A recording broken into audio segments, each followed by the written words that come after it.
Hello, I'm Holly Tarquini, Executive Director of FilmBath, and welcome to tonight's 2020 IMDb Script to Screen Award.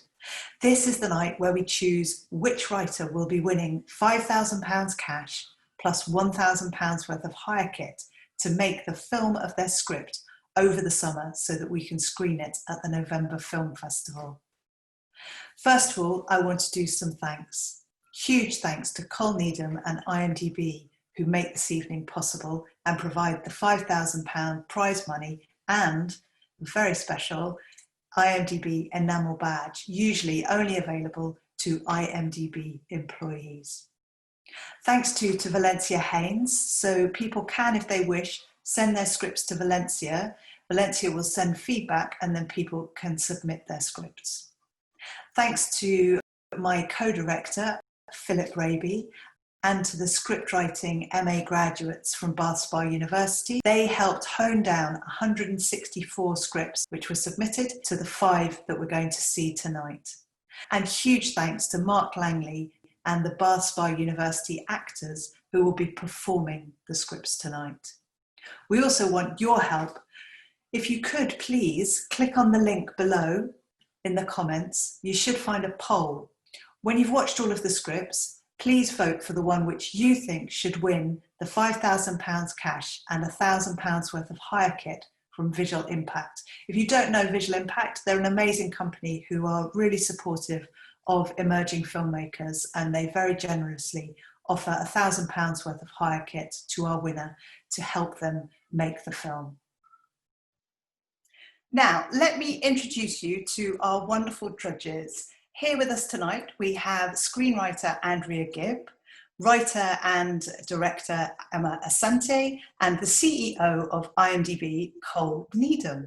So first, let me introduce you to Andrea Gibb. She started out life as an actress and featured a lot in All Creatures Great and Small.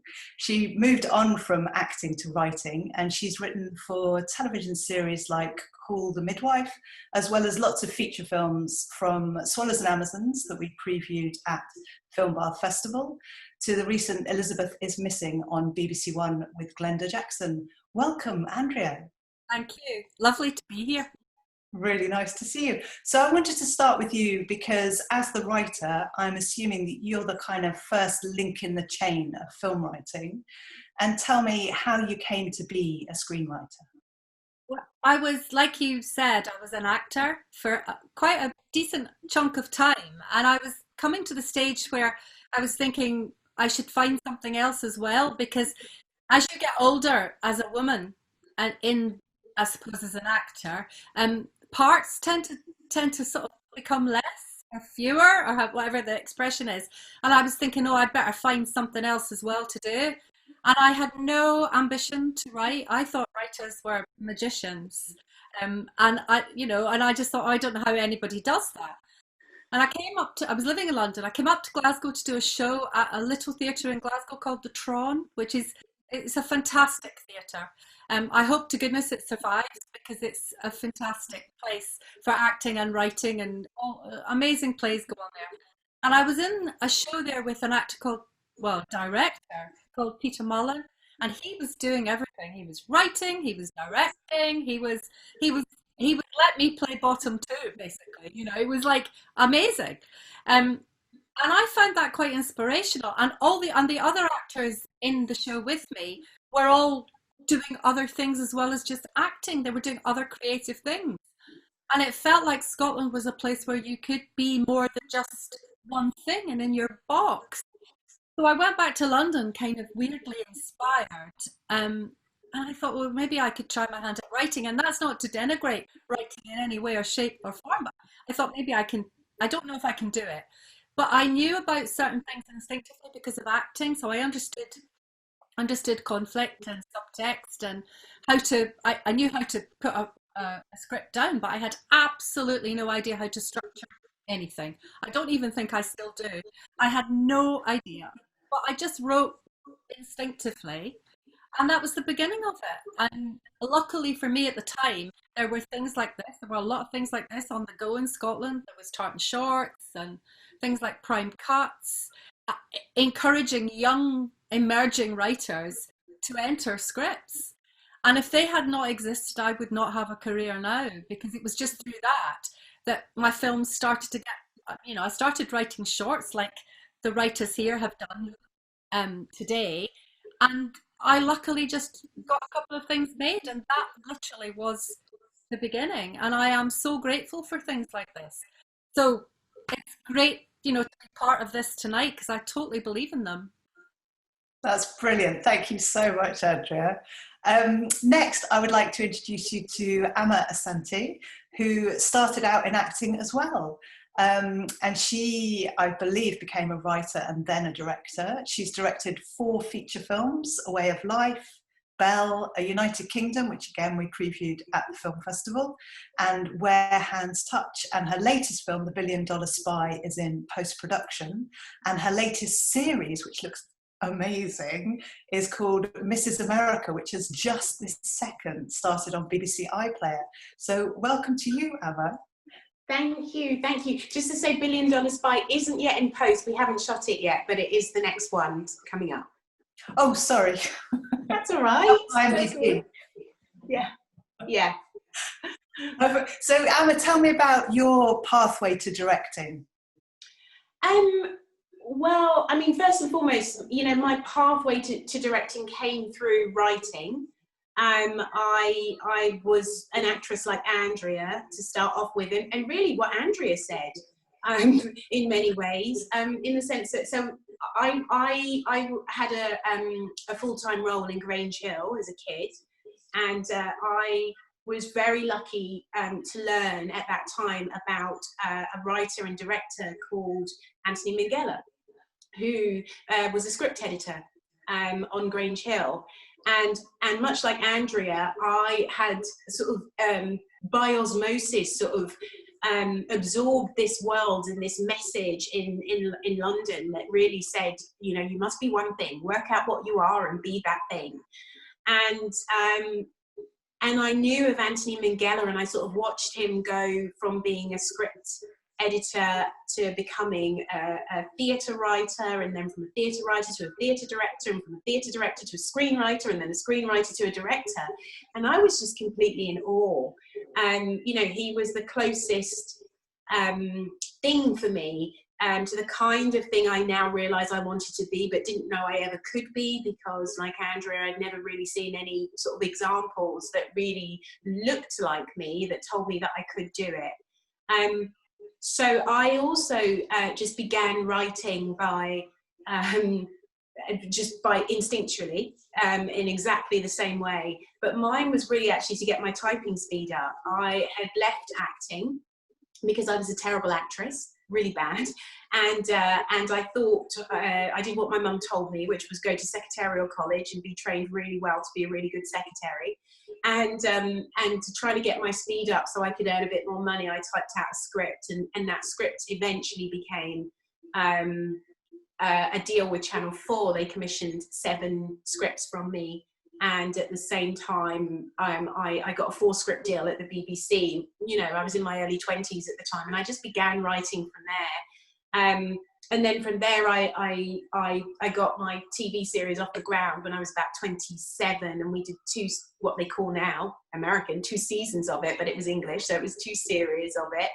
And from there, wrote my first feature film, and was sort of told by executive producers that I ought to stop looking for a director, because as the writer, I was looking for somebody who could come on board and direct this piece of work for me. And I was told, stop doing that, get sensible, and stop looking for someone who doesn't know the script as well as you do, just direct it. And I thought they were crazy. I thought they were completely nuts, but I sort of did as I was told, and directed my first feature film. And that's really how I got into sort of doing a bit of both, really. And what was it like when you first started directing? Did you think, oh, I've come home, or blimey, this is difficult, or both those things? Probably both those things, but a bit more weighed on the end of this feels like home. There was a really, really comfortable feeling, and it really felt like a sort of completion of the birthing process, if that makes sense, you know, bringing characters to fruition. In a way, I really, I mean, initially I was writing and producing in television, and I didn't love producing at all, but I realised that it was just a way of me sort of hanging on to my characters, because I couldn't really let go of them, and I didn't understand that that didn't really mean that I wanted to produce. I didn't know anything about the business side at all, but it just meant that I wanted to continue the journey with them on screen. And even though I wasn't a great actor, I knew what good performances looked like, and more importantly felt like, you know. And I love the power of a story, you know, the power of what would happen when I'd go back to my own community every evening after I finished shooting at, you know, Grange Hill, and after an episode had been on TV. I knew how the kids in my community responded to those stories and what a difference it made in their lives, and I wanted to be part of that. And you know, a bit of that was in writing and a bit of that was in directing, so it felt, you know, for me really, really comfortable. It was about how, you know, some other people felt. I think that was the issue, you know, the idea that being black and being female, many people that I worked with hadn't yet worked with someone like me, and so that was always going to be a sort of something to navigate. But you know, everybody's got to come round at some point, and slowly but surely it sort of happened. And I've worked with amazing crews that have brilliantly collaborated with me and brilliantly helped me bring that vision to fruition. And I think there's nothing like that feeling of you know, whether you're a writer or whether you're a writer and director, of seeing those characters that you know started out on a blank page, you know, becoming three-dimensional, fleshed out characters on screen. It's just wonderful. Yeah, it's so interesting that you both came to it through acting. And I wonder if partly that's because acting's quite an obvious thing to do. When you're young, that's what you see. You see the actors, don't you? You don't really see what goes on behind the scenes. Thank you, Amma. So finally, and certainly not least, we have Col Needham, who is the CEO of IMDb. IMDb, of course, is the #1 movie website in the world, with 250 million unique visitors every month, which is a figure, when I say it, I can't pick, I have no idea what that looks like. It's too big a number with too many noughts to even be able to imagine. Anyway, Cole started a software business when he was 14, and IMDb grew out of his passion for making lists of all the people and the characters in films, and now is obviously the place that we all go to find out information about films. It's not just where we all go to, it's also where everybody in the industry goes to cast their films, find out who's done what. It's a remarkable feat, Cole. Oh. Anyway, the other thing that Cole does in his spare time is he travels around the world and he sits on quite a lot of film festival juries. So Cole, I wanted to ask you about that, about what the process. You sit on the juries of some very big film festivals. What the process of selection is like in those festivals? Right, for the films or the jury selection? I'm slightly worried any film festival that wants me as a juror might be in trouble. No, I want to know about how, as a jury, you select the winning films. So first of all, I love film of any kind, and so it's always a privilege to be invited onto a jury and kind of go to a festival and see, you know, perhaps a different kind of film that you wouldn't ordinarily see. I had an amazing time last October when I was on the Mumbai Film Festival jury, and the interesting thing about that, this was for the locally produced Indian films, and it was from all of the different filmmaking regions around India. And what they do is they have an international jury to judge that. And it was such a privilege to be on there. And I felt like it's a great way to learn about a country's culture, by sampling the different films from around there. So each festival kind of like is a little different in terms of what you might be asked to judge. I've been on things that have been perhaps only dramatic narrative features. Sometimes it's only first-time filmmakers or first-time director writers, and each jury, it tends to come together and kind of form a jury dynamic across the duration of the festival. And one of the wonderful things is you end up being kind of friends for life with people. So one of the great ways to meet people, it's not very scalable, but one of the great ways to meet people is to be on a jury, and then you get to hang out and you start to get a feel for the way different people look at different films, and everybody brings their own experiences, their own perspective, and I guess also if you're a director, you're going to have kind of like you're going to be looking for that kind of like through that directorial lens, or a cinematographer or a writer or a cast member.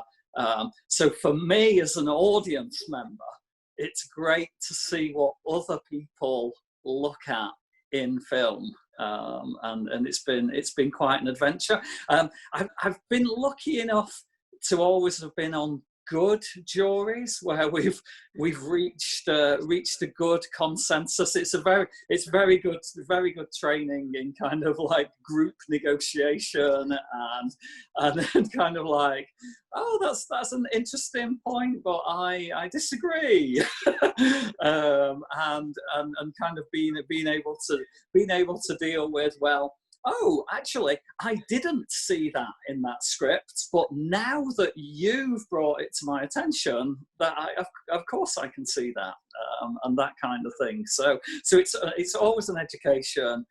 It's always fun, and I'm really missing it right now. But it's great to be able to do this. I mean, well done, Holly and the FilmBath team, for putting this together so that we could still do this. So it's one of the advantages of the situation right now is that you can kind of like hop from event to event and country to country, and so I've been at a few virtual film festivals already since March.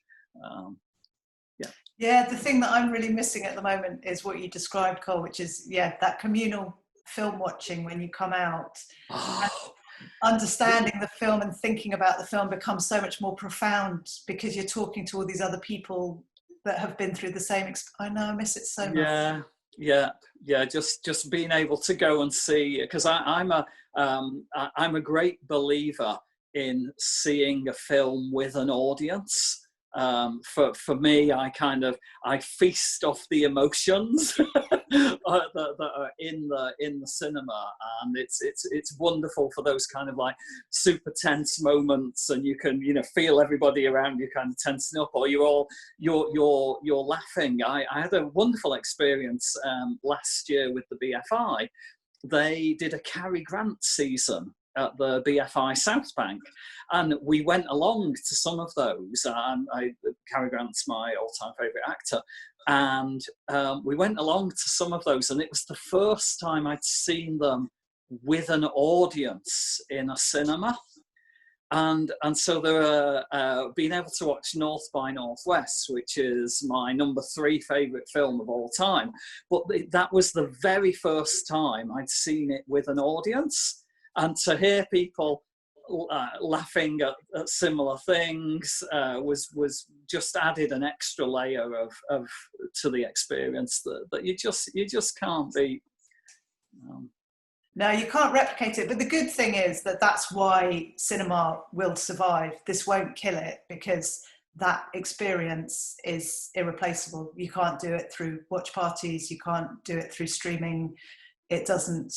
It's not the same. Anyway, Andrea, I wanted to come to you and say that we all know that film is a collaborative experience and project. and tell me about how that works as the writer. So how involved are you with the other members? How does it work? Well, I work in both film and TV, and it's different really in both mediums. When I work with film, I work really, really, really closely with the director, because even if I start a project, the director comes on quite quickly, maybe after a couple of drafts, and from that point on, we are partners in crime, if you like, and we sort of make the rest of the journey together. I really rely on directors. I love working with directors on the script, because I think that once they start to input their own, how they see it or how they feel it, you can then respond to that, and suddenly it becomes a whole, and it really moves up to that next cinematic level, if you like. So I'm a great believer in collaboration with the director. With TV, it's slightly different, because I tend to work for longer on scripts and tend to form the relationship with the producer rather than with the director at that point. Like with Elizabeth is Missing, for example, I was writing that for 4.5 years before Aisling came on, because it just took that long. I mean, people think TV is quicker. It not necessarily. I think 3.5 years is kind of like the average now, from commission through to going into production. So the script was pretty formed.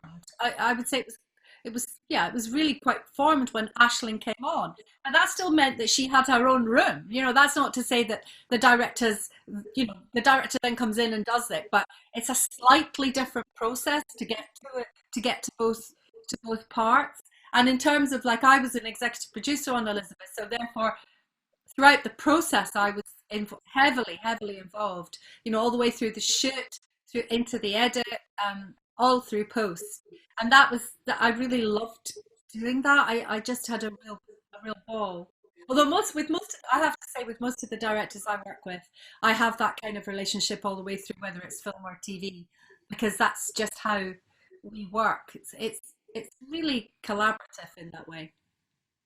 Fantastic, thank you. And Amma, you often write and direct, but you also direct things by other people. So tell me a bit about what you prefer, the differences.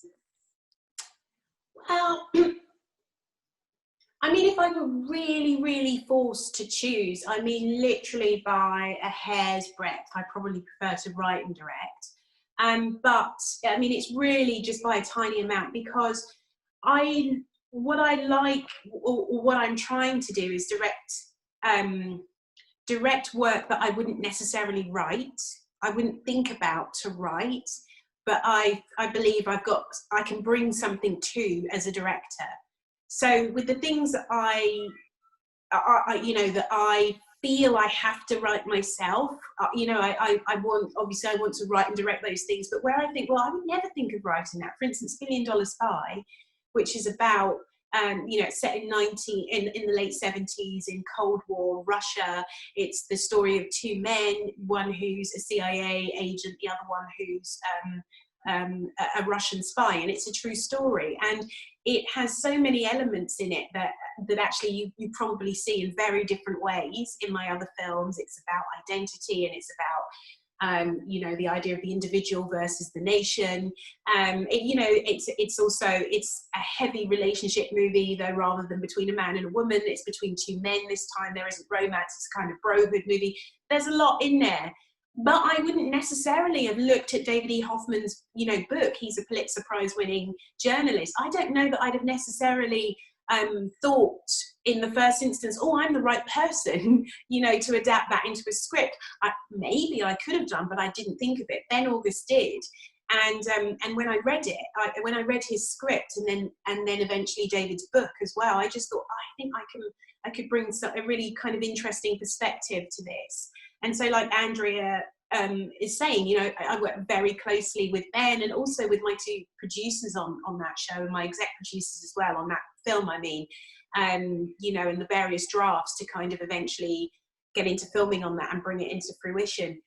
So it's very, very different. And I think in some ways I would probably say that when I direct my own work, I sort of direct it from the inside, and when I direct somebody else's writing, I probably direct it more as an observer. And I don't think one's better than the other.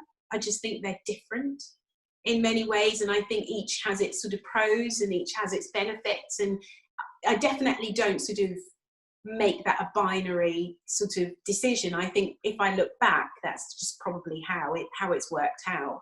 And so I feel a little bit like a voyeur when I'm thinking about $1 Billion Spy, and I'm watching the relationship between these two men unfold and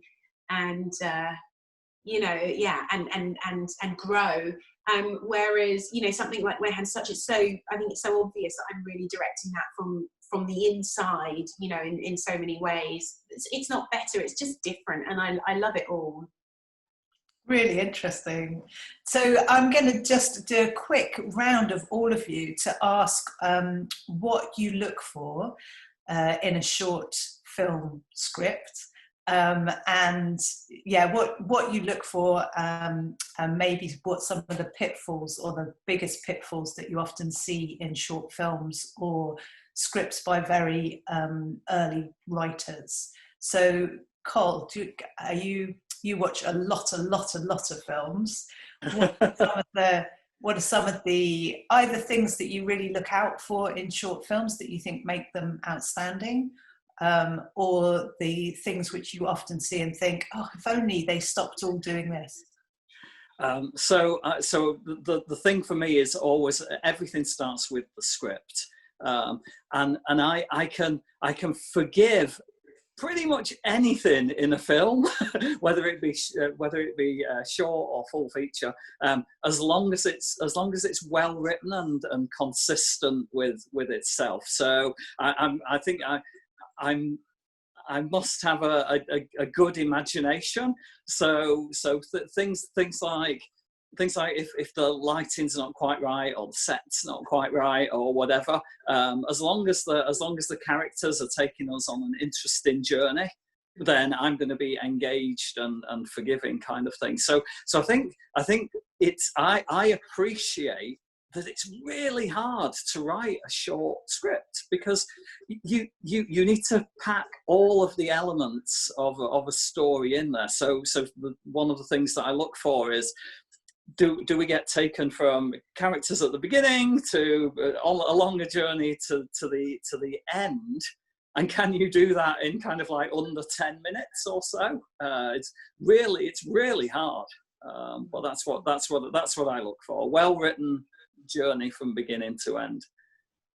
Brilliant, thank you. So Andrea, what do you look for in I think Col's absolutely right. I think the story and the completeness of the story, I think, is really important in engaging with something in the short format, because I think you do want to believe that you've been taken on a complete journey. And so I agree. I think economy of storytelling is always really fantastic. Keep it simple. I always like it when it's simple, and people don't try to do too much with 9 or 10 minutes. You can tell an incredibly simple story and make it incredibly deep if you concentrate on the simplicity of it. I also really like it when there is a vision behind it, when you can tell that somebody has got something to say. And I think that really comes through in the short form, because you can't mess about. You've got to get to the point really quick. It's like cutting to the chase. You get in fast, you come out quick. And it's like, I think when it's really successful, the best short films do that. Brilliant, thank you. And Amma, how about you? What would you look out for, or what do you think are some of the frequent pitfalls? Yeah, no, I agree really with everything Col and Andrea have said. I mean, for me, I actually, whether it's a short film or whether it's a feature film, I want to feel invested in the characters in some way. And I do agree that I think one of the biggest pitfalls often with a short is trying to do too much or trying to be too clever. I think, and as Andrea says, keeping it really simple is often the way. But what I'm looking for in any film I watch is whether I'm moved.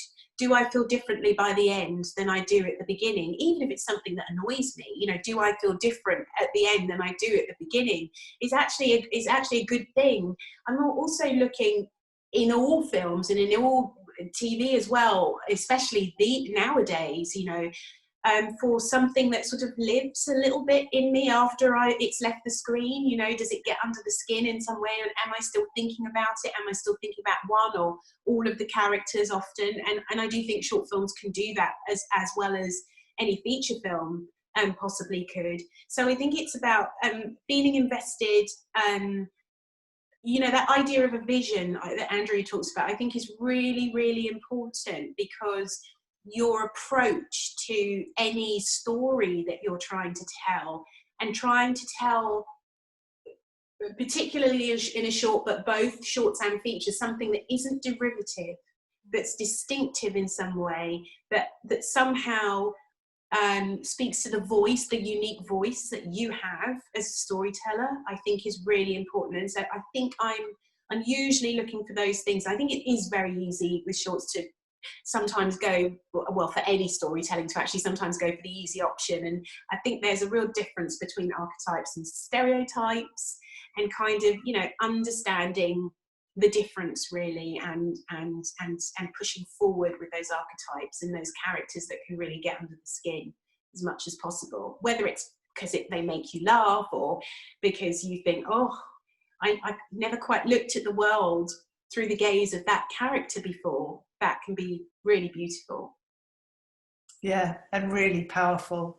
Yeah. It's making me miss being in the cinema all over again.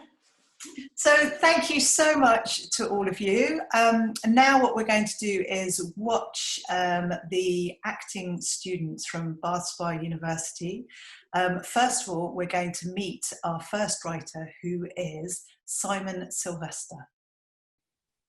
So a huge welcome to our 5 finalists who are all here with us, and a massive congratulations, since you've all managed to beat the other 159 writers to get to this point.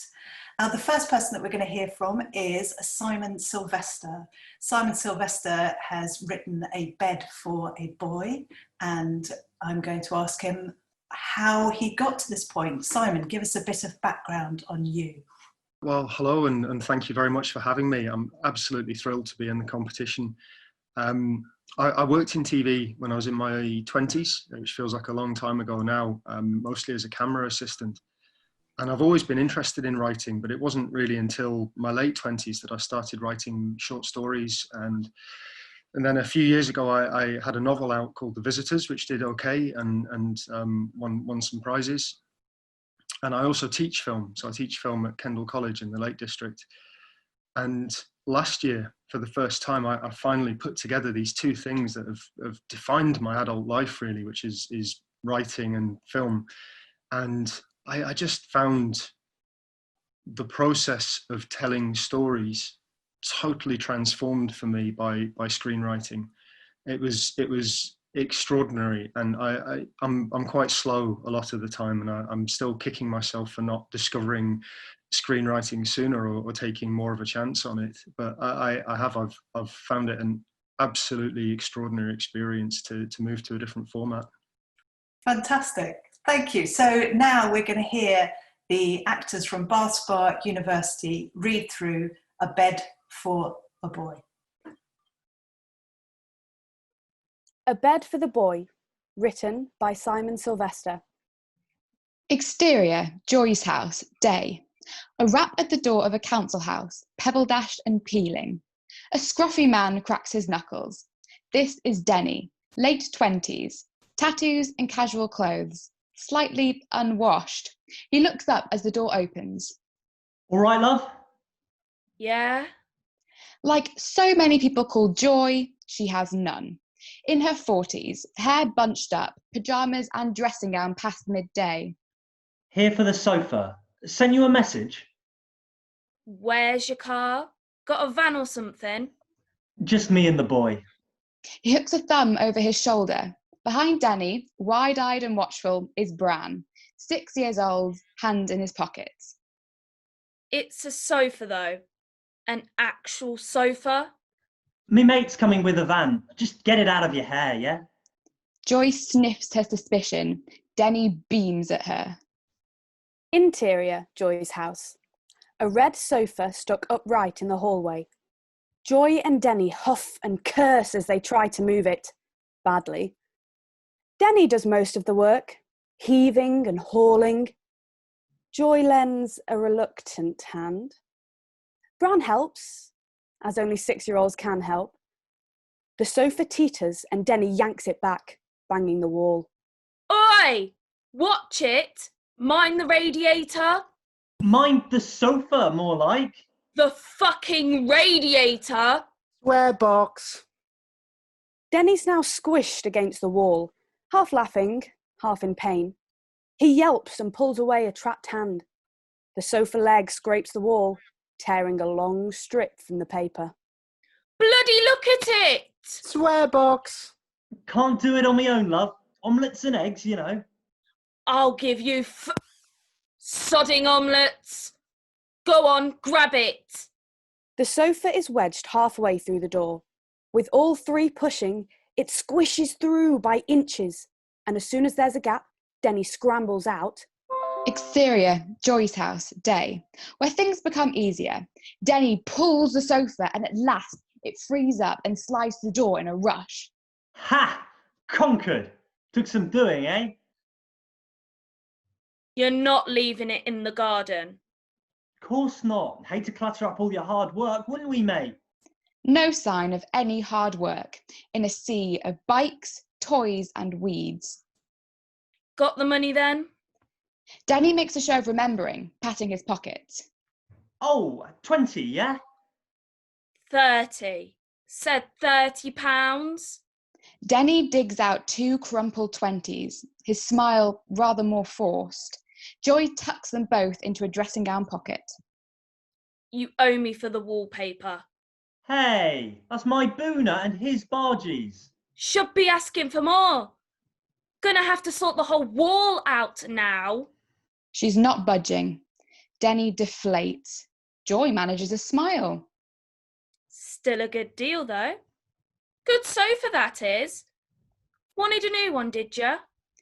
Denny's guarded now, aggrieved. He gestures at Bran. Need a bed for this legend. He comes on Fridays. We play games, you know? He mimes working a game controller.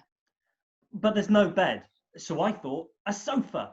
Bit of Mario, then tuck him up with a sleeping bag. Snug as a bug. Denny ruffles Bran's hair. Joy sniffs again. When's your mate come in? Any minute, love. Don't have to wait. We'd have a brew, though. You can buy them with an extra tenner. That does it. With a grimace, Joy shuts the door. Yeah, bye. What do you make of this then, lad? Pretty good, eh? It's good, Dad, yeah. Red's my favourite colour. Red's good. Just got to wait for Ali. He looks along the street.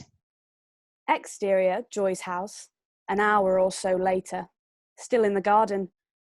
Bran sits in an abandoned go-kart, pretending to steer. An F1 champion. A starship pilot. Denny stands on the street, looking both ways, speaking on the phone. He hisses the words so Bran can't hear. Ali, you dos prick. It's Denny again. Where the fuck are you? Get over here, man. I've got to shift this sofa and it's just me and the boy. He hangs up. Joy glares from a window, and Denny offers a sickly smile. She scowls and ducks out of sight. Arsehole. He returns to the sofa, looks at it, looks at Bran. Better crack on. Ali's not coming and we've got to get it home, eh? Are you going to bell him a proper good one, Dad? Am I? Course not. Do you hear that at your mum's house? Not nice to hit people, is it? Even if you want to. Suppose so, Dad. Exactly. Life lesson there, mate. Be a lover, not a fighter. Denny stoops and begins to haul it by himself. Exterior, Estate Street, day, onto the pavement where it rests a moment. Looks really heavy, Dad. No problemo. Not for your dad. Here, mate. Big job for you. What, Dad? Watch out for pirates, would you? I heard there's loads round here. Pirates? Like wolves, that's what I heard. I'm going to be thinking a lot about this sofa, so you need to look out for me. Bran nods, deadly serious, and marches out in front of Denny, scowling up and down the street. Pirates beware. Denny smiles to himself and bends to the sofa. Pull, scrape, huff, puff, groan. God, it's hard. Exterior outside playground. Later. A different part of the estate. The pavement runs adjacent to a playground where a gang of kids, 10 or 11, kick about. Denny collapses onto the sofa. He's sweating hard, rubbing his arms. Bran clambers up beside him. No pirates yet, Dad. That's good. Listen, you go and play. Go on. Slides like a crow's nest, yeah? I'll see you at the gate. Bran happily wanders into the park. Denny watches him go. Watch out for them pirates! Denny cricks his back and leans forward, head down. A moment without his son as audience. He's struggling. Exterior, inside playground. Bran sits atop the slide, watching his dad bent over the sofa. Then Denny stoops to lift it again, heaves. Bran goes down the slide, which spits him out beside the gang of kids. They've spotted Denny. What's that guy on? The gang chime in with jeers. He looks like a right knobber. Knobber! He's my dad! Don't say that! And, as one, the gang swivel to look at him. Your dad's a knobber. Close on Bran, his little fists are balled. Exterior, outside playground. Denny heaves at the sofa, concentrating, when he hears a commotion from the park. He lowers the sofa and frowns, seeing a cluster of kids. Bran is in the centre, pushed and pinballed by the gang. Denny vaults the fence. Exterior, inside playground, and sprints across the grass, raw with anger. Hey! What are you doing? Get off him! He runs up to the group, the kids scattering with jeers. Denny kneels to a crying Bran. He has a bloody lip. Mate, you okay? You're all right. Brave lad, been a brave lad. Bran shrugs off his hand and rushes away. Heartbroken, Denny watches him go, then glares at the kids, who've backed off to a safe but sneering distance. Picking on a little one? What would your mum say? She'd say you need a van to move a sofa, dickhead. Dickhead? Right. He storms at the kids, who scatter with hoots of laughter. Go on, get lost! Back to Bran. The boy sits on a swing, facing away. Do you want to push? Could do it myself. Not 5 anymore. Denny nods. He sits on the adjacent swing, glances at Bran. Gonna tell me then? Not supposed to hit, but I did. And they hit you back? Bran nods. And it hurt? Bran nods. Denny pulls a face, swallows some anger. Well, maybe that's the thing, mate. If you hurt someone, usually ends up worse for you, yeah? That's Zen, that is. Told you there was pirates, eh? Bran grins. Denny grins. The sound of distant laughter. Denny looks up. His smile crumples. He jumps off the swing and starts to run. Exterior playground, day. The kids are trashing the sofa, ripping, jumping, tugging at the fabric. Another kid spray paints something bright green. Denny roars as he sprints toward them. Hey! Hey! Fucking kids! Hysterical, they scramble away. He swings for them and misses again. They're too quick, too slippery. Denny snatches again and catches kid with earring. They bump to the ground, Denny's fists bunched in the kid's sweatshirt. The kid is frightened. Denny is lost to red mist. He lifts his hand, palm open, and... Dad! Daddy! Denny pauses. Hand high, head clearing. Looks at his son. Bran is tear-stained and shaken, but totally lucid. It's not nice to hit people, Dad. Huge. Denny considers where he is, what he's doing. Stunned, he looks down at kid with earring and lets him go. The kid rolls free, shocked, then scrambles to his BMX. Reeling, Denny watches him go. Bran considers the graffiti. Dad, what's no? Oh, but. The sofa now sports the word nobber, N-O-B-B-E-R, huge and green. Denny scrambles in front of the graffiti, blocking Bran's view. Nothing, mate. Don't worry about it. Forget you've even seen it. He studies the damage, wearing his dismay. Fuck's sakes. Couldn't even spell it. Swear box. Bran comes to stand beside him, looks up, reaches for his dad's hand, little fingers slipping into big fingers. I still like it, Dad. Green's my favourite colour. This sinks in. Denny looks down. Bran smiles up at him. Yeah, green's good. His face falls. Still got to get it home, though. A noise down the street. A woman, face down in her phone, pushing a pram. The pram twigs a thought. Got an idea. To the sofa. Don't go anywhere. Hand in hand, they leave. The sofa isn't going anywhere. Exterior, Joy's house, evening. Denny and Bran peep over the garden wall. They scan the windows. Quiet sounds of telly, but no one about. Go! Bran sneaks into the garden and lifts the battered go-kart from the weeds. Denny nods, beckons him out. The cart clatters to the pavement.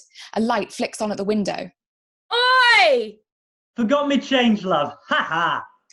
Denny sits Bran in the cart and they're off, sprinting down the road. Denny pushing, Bran steering manic zigzags, and both of them absolutely hysterical with laughter. Exterior, outside playground, evening. Denny wheels the go-kart to a stop beside the sofa. Ready? Bran nods and steps out of the go-kart.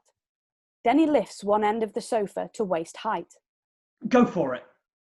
Bran slides the go-kart underneath the sofa, and Denny lowers it carefully onto the seat, settles it down, wobbles it, testing the weight. It holds. The sofa has wheels. Denny gestures to Bran with his head. On you get. Bran scrambles up, and Denny tests the weight. The go-kart is a fulcrum. He smiles, hefts the sofa. He's got this. Avast there, Captain! You be ready to splice off the poop deck. Bran looks at him like he's insane. Pirates. That's pirate talk, that is. Hey, why are pirates called pirates? Because they just starve. Nothing. Yeah, you're right. Let's go home. Bran points the way and they trundle off into the evening. A dad and a son and a sofa. A chorus of street lamps lining the path. Wobbling, uncertain, together. The end. Our next writer is Katie McNeice. So Katie, tell me how you got to this point. I always wanted to be a writer. I suppose my interest in screenwriting, like in film in general, didn't really start until I was in college. I was in University College Cork, here in Ireland, and I did my first degree in philosophy and English as an undergrad. But in UCC, the film department is nestled within the English department as well, so it's mandatory in your first year that you do a film module. And I can remember being in a lecture hall with 600 students. They oversubscribed the course, so half of us had to watch the lectures afterwards, but no one did that. Everyone showed up because we all loved it so much.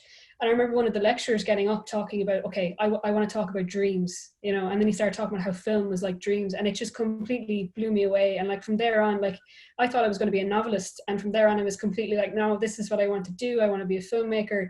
And so after I finished my undergrad, I ended up staying on in that English department and doing a master's degree in film studies as well, which was quite academic. And I think like that's a very unusual way to approach becoming a filmmaker, but I'm so glad that I did. Like we learned a lot about body horror and feminism and gender and psychoanalysis and all these lovely gritty things that really lend themselves very well to understanding characters and the way that you read and watch other films and the way you write them. You know what I mean? That's very much what my background is. And so I've been writing for quite a while, and I wrote my first feature film last year with Graham Cantwell, which is Lily. It's a kind of a coming of age LGBT story about a young girl in school.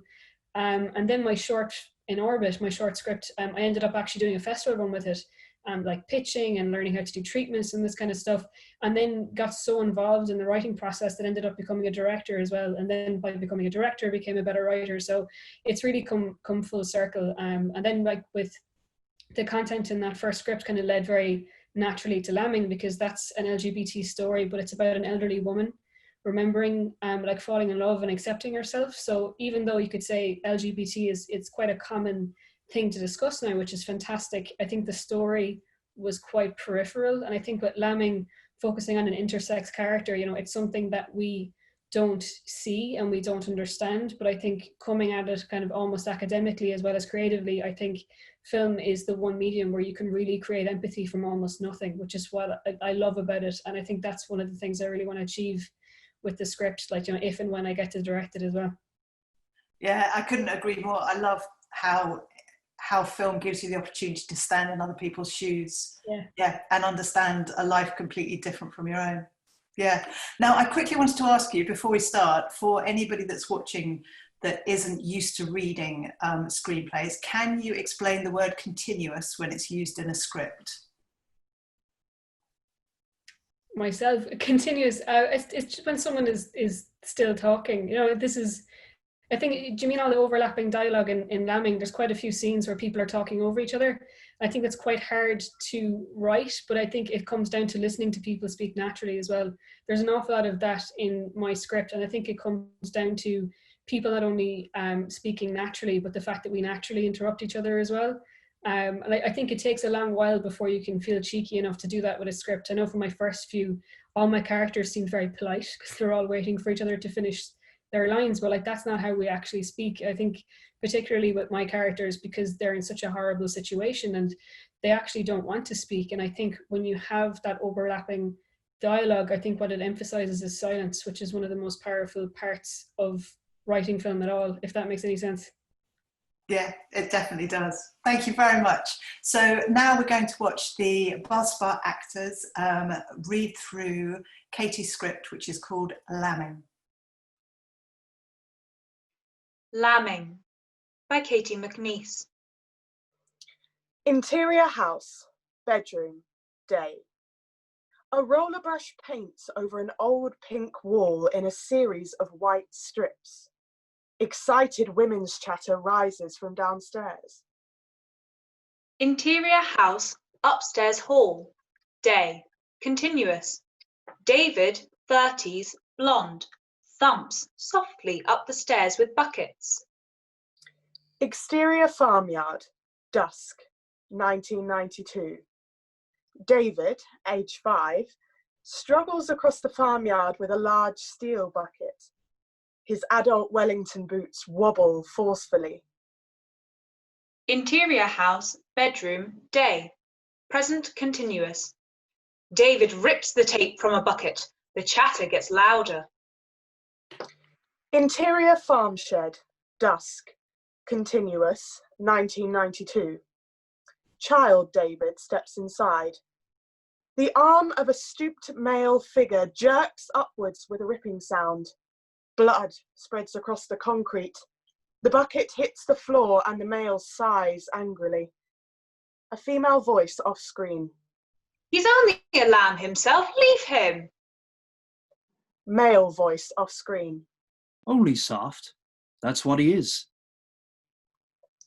Interior house, bedroom, day, present continuous. The women's chatter dies down as the front door closes below.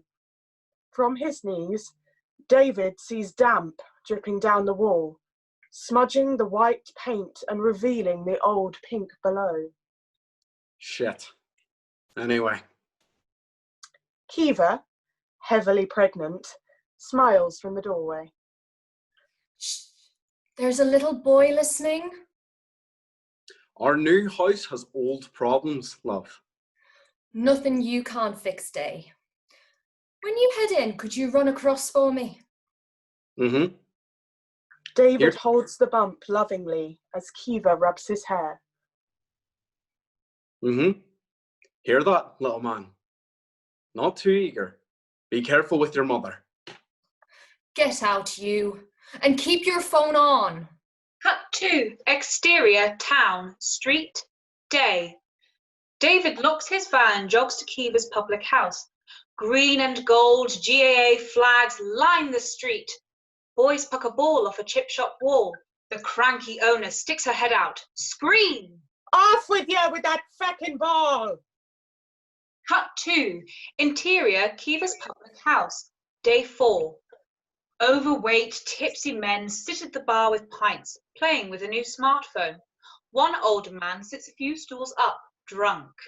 Mairead, the barmaid, observes them, half amused.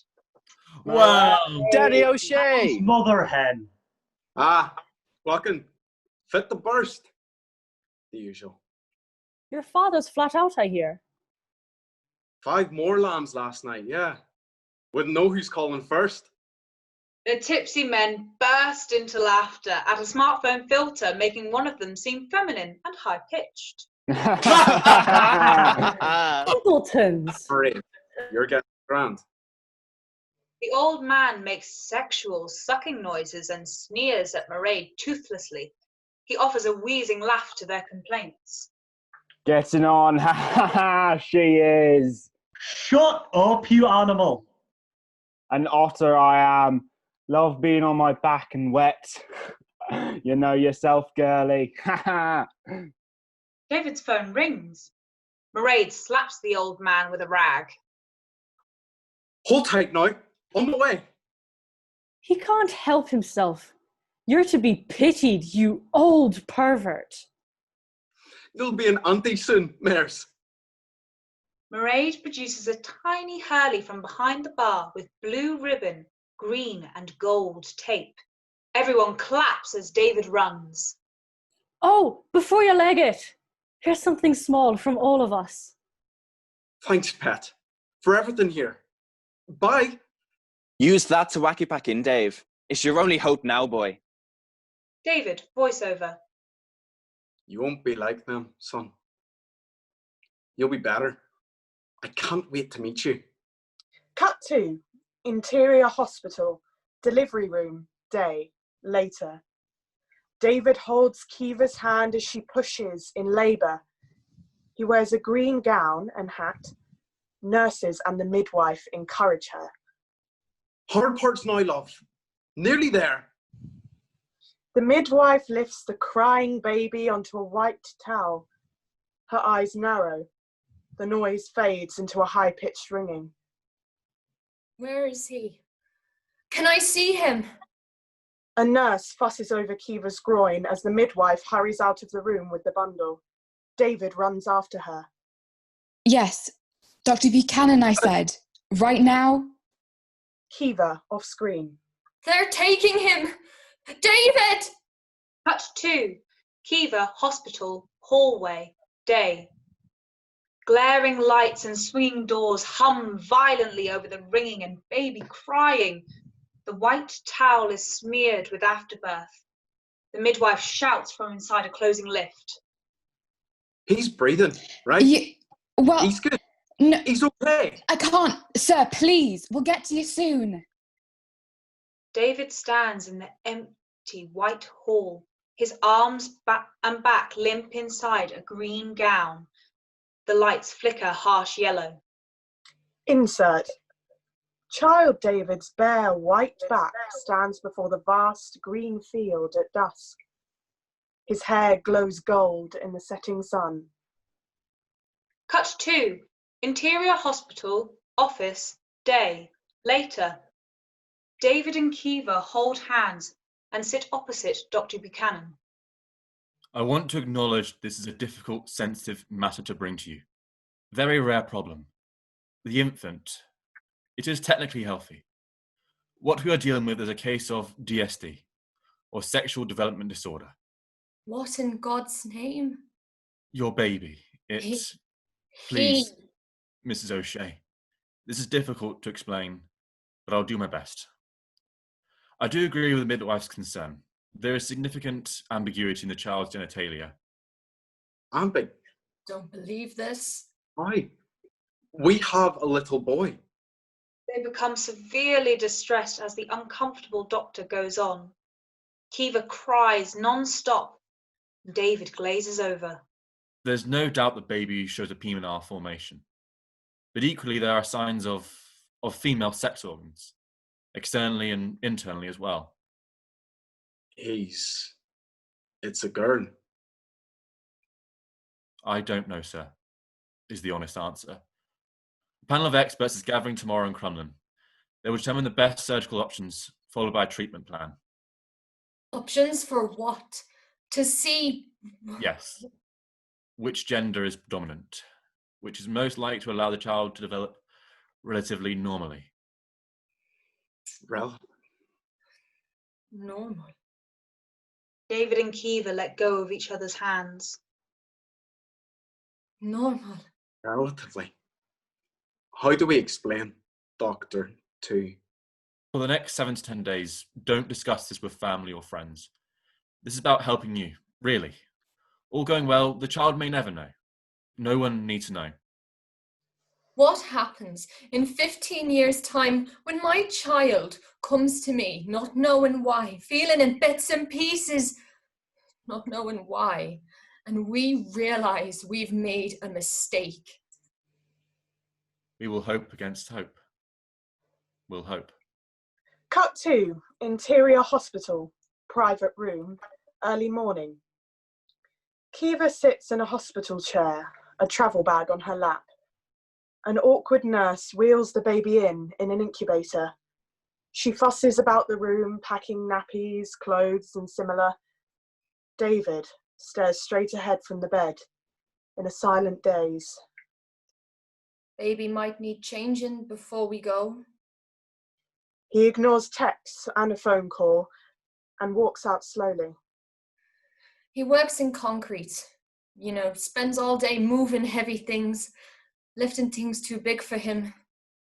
He can't pick up his own child. Let's just take this as it comes. A 2-hour drive to Dublin. Not too bad. Cut 2, interior ambulance, early morning. Kiva holds her hand against the shaking wall of the incubator.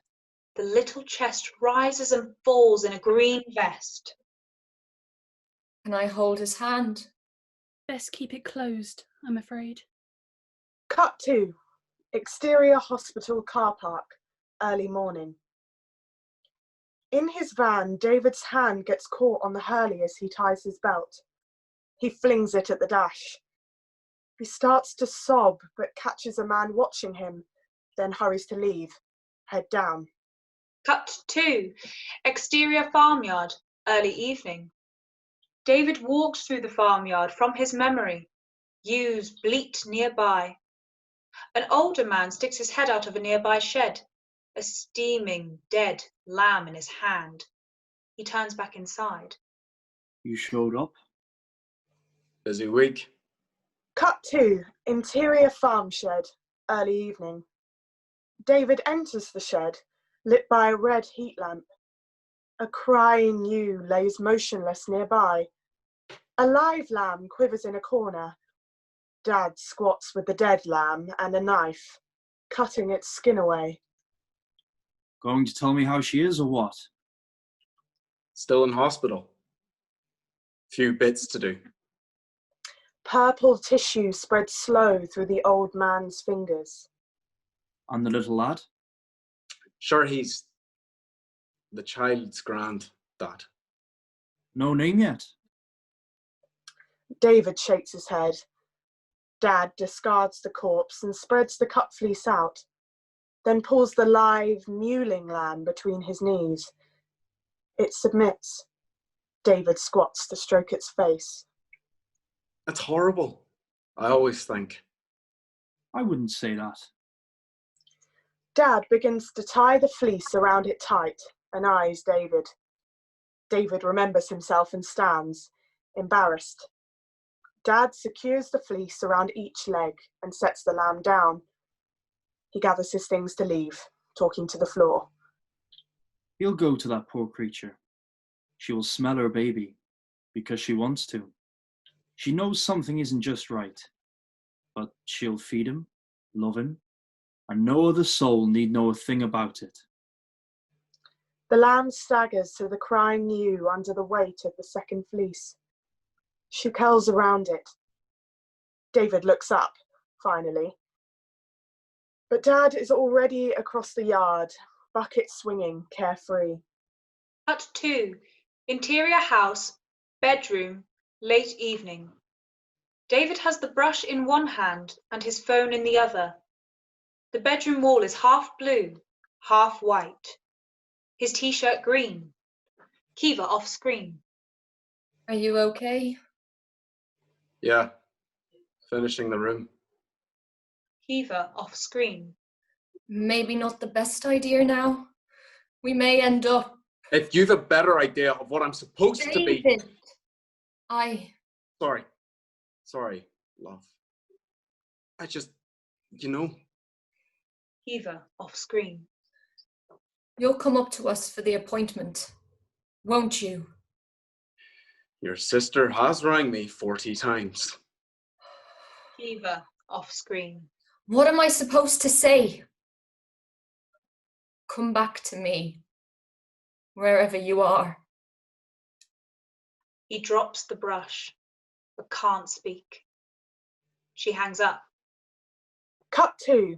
Interior house, hallway, late evening, continuous. David watches a female silhouette banging the glass door. My raid off screen. I know you're home. What in God's name is going on? Answer me. Exterior house, driveway, late evening, continuous. Dad pulls up to the house and approaches hysterical Mairead. Mouth, open, now. What do you know? Interior house, hallway, late evening, continuous. David listens to the exchange, muffled from inside the house. He turns slowly to take the stairs. Exterior house, driveway, late evening, continuous. Dad glances behind him to be sure Mairead has left. He reaches under a nearby pot to retrieve a spare key. Cut 2. Interior house, bedroom, late evening. David enters and sees huge damp patches taking the white and blue paint away, leaving ugly streaks of pink and purple. He launches at the wall, beating it with a ladder. Cop on to yourself, boy. You! Just walk in, why don't you? Don't you talk to me like that. David tries to throw the brush. Dad flings him against the wall by the t-shirt and holds him there. David struggles before going limp. He screams loud and long, once, twice, then cries uncontrollably, defeated. There's my baby, Dad. My baby. Is the child sick? Is he dead? Is Kiva dead? No. Dad grips David's face, both hands wiping away the tears. They look at each other hard, covered in blue and pink paint. Look at me. Look at me. Cry if you need to cry. Break things. But you are a father now, and I am telling you something. You are never going to be more proud of anything in your life. Never. Cut 2. Interior Crumlin Hospital, corridor, day. Kiva sits, alone, in a long corridor, an appointment letter in her hand. Her knees bounce anxiously. The large doorway nearby begins to open. She looks up, hopefully. Fade out. That was great, thank you. Next we have Werner Vivier, who has written a screenplay called How to Hire an Escort. So Werner, tell me how you got to this point. Well, thanks first for having me. I mean, so honored to be shortlisted among such great writers. But to kind of cut to the chase about the script, it was, I found my way to screenwriting the opposite way around. I came to it from directing, and I realized that if I wanted to direct something that I really believed in, that I really liked, I was going to have to write it myself. And this particular script kind of stemmed from a short film that I had written and directed a year ago that's currently on the festival circuit. And it deals with the concept of family and how strangers can be such significant figures in your life. And I wanted to kind of further explore that with another script. And I thought that playing it into a scenario that just throws up all these various prejudices and assumptions of what you think the narrative might be, and then turns it around and brings it back down to a lot more intimate narrative about two strangers, finding a bond and finding some form of connection over a very crazy scenario. I thought that was something that I really wanted to try and achieve, and hopefully that is achieved through the script. Brilliant, thank you very much. So now we're going to watch How to Hire an Escort by the Bath Spa actors. How to Hire an Escort by Werner Vivier. Exterior, suburban home, garden, day. Maggie, 70, the kind of woman who would be completely at home dancing amongst a crowd of teenagers at Glastonbury, stands waist deep in a large hole, heaving a shovel into the ground. Electronica music plays through a pair of bright orange headphones. Sitting back, she pulls out a small red notebook and scratches some list. Whoosh! Suddenly, a football flies past Maggie's head and rolls off into the hole. Charlotte! Charlotte, 12, in old corduroys, tattered sneakers, and a hand-me-down football shirt, stands on a lawn chair as she peeks over the garden wall. Sorry, Maggie. You should stick a bell on that thing. Brow furrowed, Charlotte looks at the hole. Please tell me it's a pool. You don't know how to swim. Maggie grabs the football and tosses it back to Charlotte. Exactly. That way I'll learn. Let's learn to keep control of that ball first, shall we? I'm just saying. You've been at it for days now. Sure you don't need a hand? I'll manage, don't worry. Okay. Thanks for the ball, Maggie. Course, love. Interior, suburban home, kitchen. Ring, ring. Water drips on the edge of the kitchen table as it reflects specks of light shining in from a nearby window. In the background, Maggie is busy unpacking bag after bag of ice from an assortment of groceries. Ring, ring. Maggie sits at the kitchen table, phone in hand, scanning an old laptop in front of her. Headphones still humming electronica. The red notebook sits open beside the laptop. Insert notebook, a numbered to-do list. The first 3 lines have been scratched out. The 4th line reads, call Leon Madison to schedule for 5 p.m. Back to scene. Answering machine voiceover. Hello. Your call cannot be taken at the moment, so please leave your message after the tone. Beep. Hi, Leon. Just wanted to say thank you for speaking with me on the phone the other day. I'm sure you can appreciate that this is all quite new for me. Like I said, I'm not looking for anything strange. No perverted nonsense.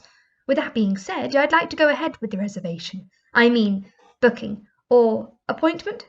It would only be for 2 hours. Shouldn't take longer than that. I've gone ahead and made the deposit, so that should all be set. And I'll send you my address in an email now. Let me know how 5 o'clock works for you. Oh, and dress appropriately, please. Black and semi... Voicemail reaches its limit and the phone hangs up. Hello? Hello? Oh, for Christ's sake, this Cut to title, How to Hire an Escort. Interior, Maggie's home. Bathroom, continuous. Standing in front of the mirror, Maggie cleans her arms and neck with a small yellow sponge. Interior, Maggie's home. Bedroom, continuous. She picks out a black frock from the closet and dresses herself. Once dressed, she sits on the edge of the bed and listens to music through the headphones. Interior, Maggie's home. Kitchen, continuous. Standing by the kitchen counter, Maggie looks out the window at the hole in the garden, headphones still hanging on one ear. Ding! Springing back to reality, she falters for a moment, then flicks the kettle on and rushes to the front door. Coming! Realizing she's still wearing the headphones, she quickly takes them off and puts them to the side.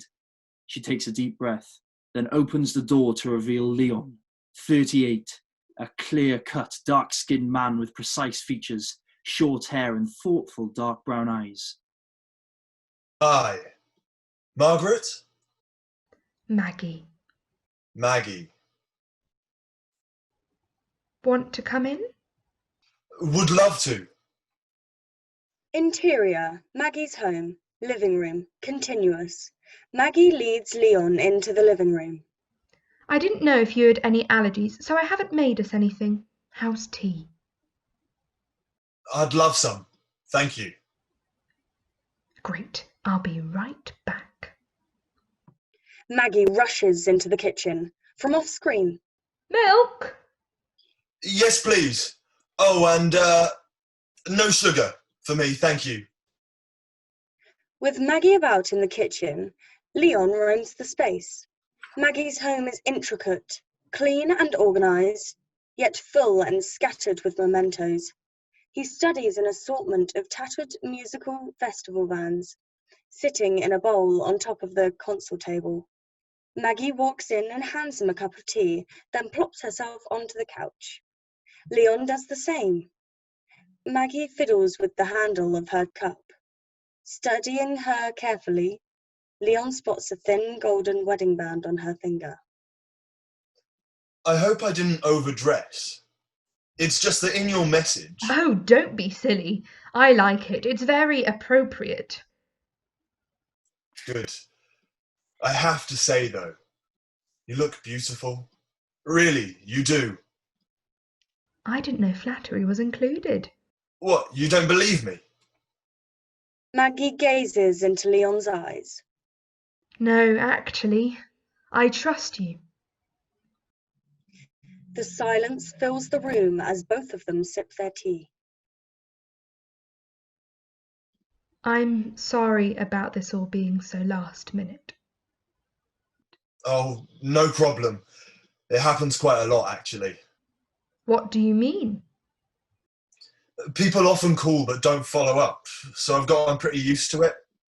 I think people just enjoy the calling and setting up. That's what excites them. Well, that's rude.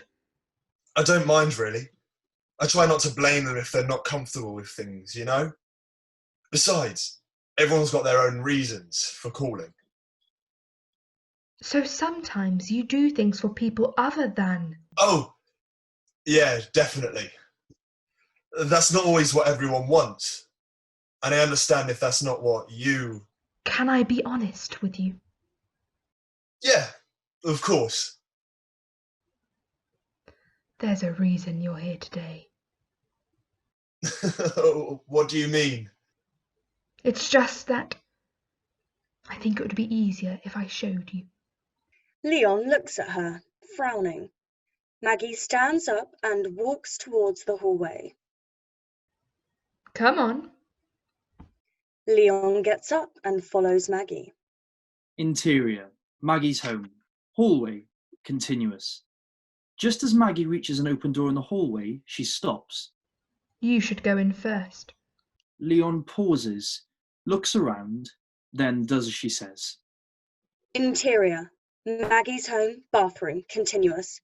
It's empty. There's nothing inside besides a few products by the sink, a toilet with a fluffy cover seat, and a bathtub with the curtain draped shut. I'm confused. Maggie remains standing by the door with her eyes fixed on the bathtub. Maggie? Plop, plop. Leon turns and notices a stream of water dripping from underneath the curtain. He inches his way forward. Slowly reaching out his arm, he pulls the curtain open. Lying in front of him, submerged in a pool of ice, is the pale, dead body of an old man. Slam! Maggie slams the bathroom door shut. She pulls a padlock through a hasp staple and locks it. Leon almost slips as he leaps away from the bathtub. Intercut. Maggie in hallway and Leon in bathroom. Just stay calm, Leon. Leon tries to turn the door handle, but it's locked. Open the fucking door! If you just let me, I can explain. Open it!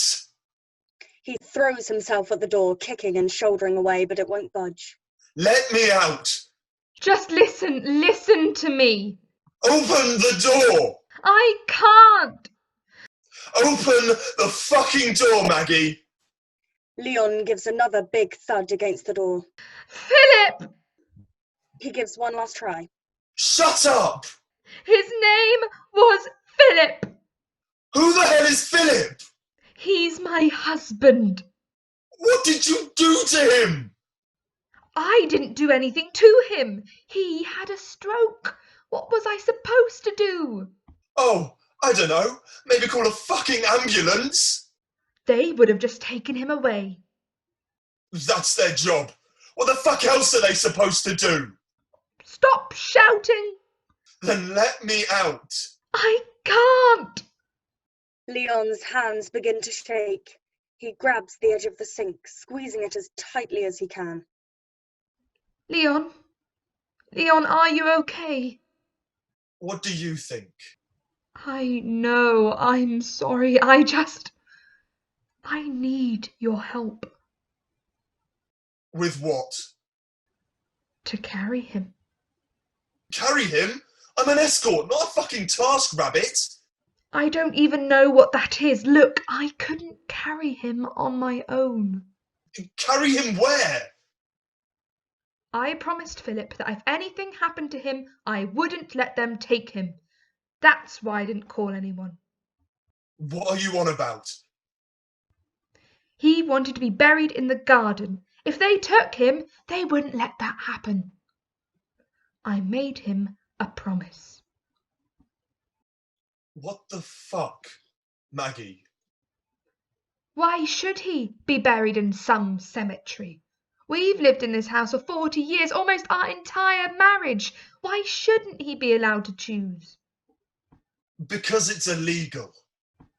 Look, I didn't know who to call. He was in the bath when the stroke hit, so I've been keeping him on ice until I was able to find someone who'd help. I think you're confused as to what an escort actually does. They don't exactly list body disposal in the phone book, do they? I needed something private. You know, confidential and everything. Sex work was the closest thing I could think of. Maggie, it doesn't work like that. I could still go to jail. What were you thinking? I didn't know what else to do. I mean, when I found you out of everyone else, I thought it might just work. Fuck's sake. Why? You'll think it's ridiculous. Maggie? We hear the fidgeting of a lock. Maggie creaks the door open and walks it in. Your eyes. I'm sorry. You have kind eyes. I felt like I could trust you. It sounds absurd, but I thought if I explained everything to you, that you would understand, that maybe you'd help. Maggie waits for a reply. Leon says nothing. Say something. Maggie, this is... What were you thinking? I don't have anyone else. Defeated, she walks out of the bathroom. Leon stands for a moment, motionless. He looks at Philip in the bathtub and then back at the door. Fuck. He walks out of the bathroom. Maggie, wait. Exterior. Maggie's garden. Day. Moments later. Maggie and Leon stand over a bathrobed Philip out in the garden looking at the hole. Shit. You did this on your own and you still needed my help. It's one thing digging a hole, it's another carrying a grown man down the stairs. Fair enough. So what now? Wait here. Like I'm gonna go anywhere. Just wait. Maggie hurries off, leaving Leon alone with Philip. Moments later, she comes back with a stack of CDs, a Walkman, and the bright orange headphones. She kneels down beside Philip. Gently holding the side of his face, she looks at him. She then lowers the CDs and headphones into the hole, gets up, and steps back into place beside Leon. What's all that for? They were his. Leon furtively glances at her. You ready? Maggie gives a subtle nod. All right, grab his legs. They pick Philip up and turn to put him in the hole. You sure this thing is big enough? It should be. I was bloody at it for God knows how. Philip's wet ankles slip out from Maggie's hands. Crap! Just as they drop Philip, a familiar football bounces onto the lawn in front of them. Leon whips his head towards the neighbouring wall, Charlotte off screen. Mom! Oh, shit. Maggie peers down at Philip's head protruding out from the undersized hole. Fuck! Cut to black. The end.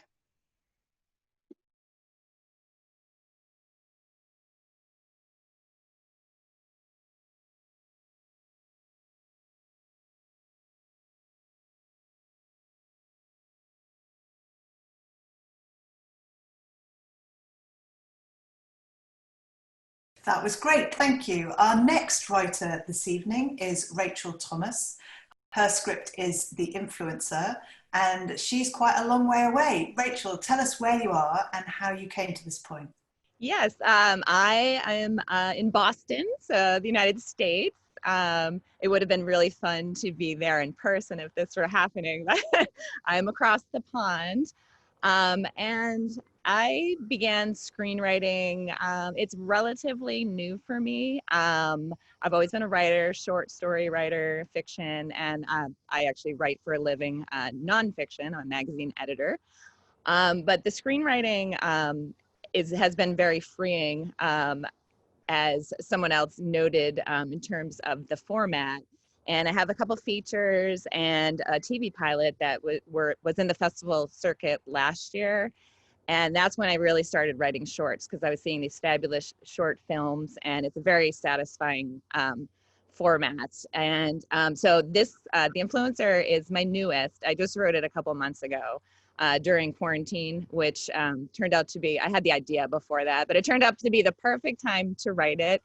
And it is, I find the idea of social media influencers really intriguing, and how they have all these fans and followers, but they also inspire quite a bit of hatred. So I love a contrast like that. And I think we all know when we're looking at social media that what we're looking at in all likelihood isn't exactly what it appears to be. And so I took it to the extreme here, and I had a lot of fun doing that. Brilliant. Thank you very much, Rachel.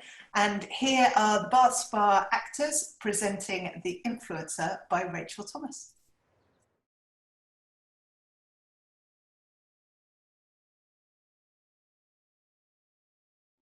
The Influencer, written by Rachel S. Thomas-Medwid.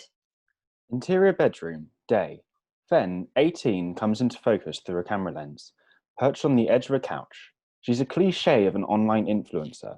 Pouty makeup, strategically ripped jeans, and a white tank clutches her sculpted body. Around her is an excess of teen girl gear. Makeup, cacti, candles, and framed photos crowd the side tables. Notably empty is the gleaming coffee table in front of her. A female voice projects from off-screen. Are you ready? Fenn's nod is barely perceptible. Pearl, off screen. 3, 2, 1. There's a startling turning on of personality. Hi fans! Fen here. I hope you're doing what you can do to be your best selves today. And speaking of bests, I have the best thing to show you. These have become my absolute faves. Check them out. She lifts a foot onto the coffee table, revealing ridiculous platform sneakers. I wear these everywhere. Super comfy and so amazing, right? And they go with absolutely everything. They're the cutest. The camera cuts abruptly to black. Pearl still off screen. Let's do that again. Without the camera view, Fen looks diminished, like she'd benefit from putting on a few pounds. What was wrong? Pearl off screen. I'm not sure. Can you tell me? Turn to meet Pearl, late 40s. A glimmer of appeal beneath her mum dowdiness is overshadowed by lack of effort. Her style is a sore thumb in the hip atmosphere. Fen's face remains unreadable. Pearl's voice, pleasant. My numbers? That's right. Yesterday you were at 3,817 followers. And today, do you know where you are? Fen shakes her head. 3,642. Can you explain the drop? It just happens sometimes. There's not always a reason. What feels like familiar mother-daughter sparring hints at something more complex. It isn't the best timing. You know how important today is. A knock on the door and Pearl's head swivels toward it, her pupils dilating. What is it? The door slowly opens, revealing Laurel, 18, in a floor-length collared dress with no makeup. Her blandness is a sharp contrast to Fen. What did I say about interrupting us, Laurel? There's someone here? Pearl's hand retreats to her chest. You didn't answer the door, did you? Laurel shakes her head. Pearl reaches for a walking cane. The hand topping the intricately carved wood is a cold silver fox head. It must be Ander. He's early, but we'll have to make do. Pearl's limp is slight, but stirs sympathy. In the doorway, she turns back. We're counting on you. You know that, right? Yes, I know that. Pearl waves Laurel out and the door shuts behind them. Then immediately grabs a cactus. Lifting her shirt, she plunges it into her bare skin, gasping. Then she yanks out a few spines and tucks them into her waistband. After replacing the cactus, she pulls a white pillow onto her lap and falls into an unsettling stillness. A few moments later, voices approach the hallway. Pearl off screen. So, this is where all the magic happens? The door opens to Pearl and Ander, late 20s. Slick in a fitted suit and sunglasses, he's a caricature of an ad man. Under one arm is an oversized shoebox. Fen smiles but doesn't get up. There she is, live and in person. The thud of Pearl's cane echoes Ander's steps as he approaches. It's nice to meet you. Pearl shoots her a warning mum look. Wincing slightly, Fen leans over and shakes Ander's outstretched hand. Why don't you have a seat, Ander? He sits in a chair flanking the coffee table. Pearl joins Fen on the couch, propping her cane against the chair. So, let's get right down to business. As you know, we're all about business. Like we discussed, Twinkle Totes has Fen toward the top of the list of influencers we'd like to work with. What do you mean, towards the top? When we talked, she was the top. Fen disengages, her face going blank. She's not the only one we're considering. This doesn't have to do with numbers, does it? Because fluctuations happen, and she's still in the top tier for micro-influencers. That's not the concern. There's a concern. Ander flips his sunglasses up, his eyes turning him human. We'll get to that in a minute. But first, let's take a look at why we're here. He places the box on the table and opens it. An inexplicable red glow precedes what's inside. Hideous bedazzled shoes with heels like screwdrivers. Fen recoils before recovering. Wow! Those are amazing! But Ander catches it. It doesn't matter what you think. What matters is what you can make everyone else think. They lock eyes. Fen looks away quickly. Which is what Fen is best at. With her track record, there's potential to increase your sales by 80%. I know all about percentages. So what is the concern? The concern is about the scope of the posts. What do you mean, scope? I mean the venues. I don't go to venues. His eyes narrow in on her again. Exactly. Your posts are always from here. While it's working so far, there's some concern from the top that the locale will play itself out. People are creatures of habit. They like familiar scenes, familiar places. It's soothing to the human psyche. I don't disagree with you, but look at these shoes. Doesn't make sense for her to be wearing them in her bedroom. You said it doesn't always have to make sense. She just has to make them believe it makes sense. That's not exactly what I said. Turns back to Fen. I'm just curious. Why do you only post from here? Fen tenses and Pearl jumps in immediately. Well, since you ask, and I hate to even talk about this, she has a thing. Are you okay with me sharing? I understand if you're not. A wave of emotion crosses Fen's face. It's fine. So she's been dealing with, I hesitate to call it a phobia, so we're labelling it an anxiety issue. Ander holds up his hands. It's okay if you don't want to share. It won't interfere with business. We've discussed making her a poster child for the issue. We've done the research and the number of followers can really spike with something like this. Ander's discomfort is palpable. While your mum is obviously on her game here, I'd like to know what you think, since you're the one in the public eye. That mum. Sorry, what? Laurel from off-screen. She's my mum. Their heads turn simultaneously to Laurel framed in the doorway, a copper teapot in one hand, a cheery fox-faced mug in the other. Ander is clearly taken aback. We're in a meeting, Laurel. She's my mother. She's Fenella's stepmother. Is there something you need? I thought you'd like some tea.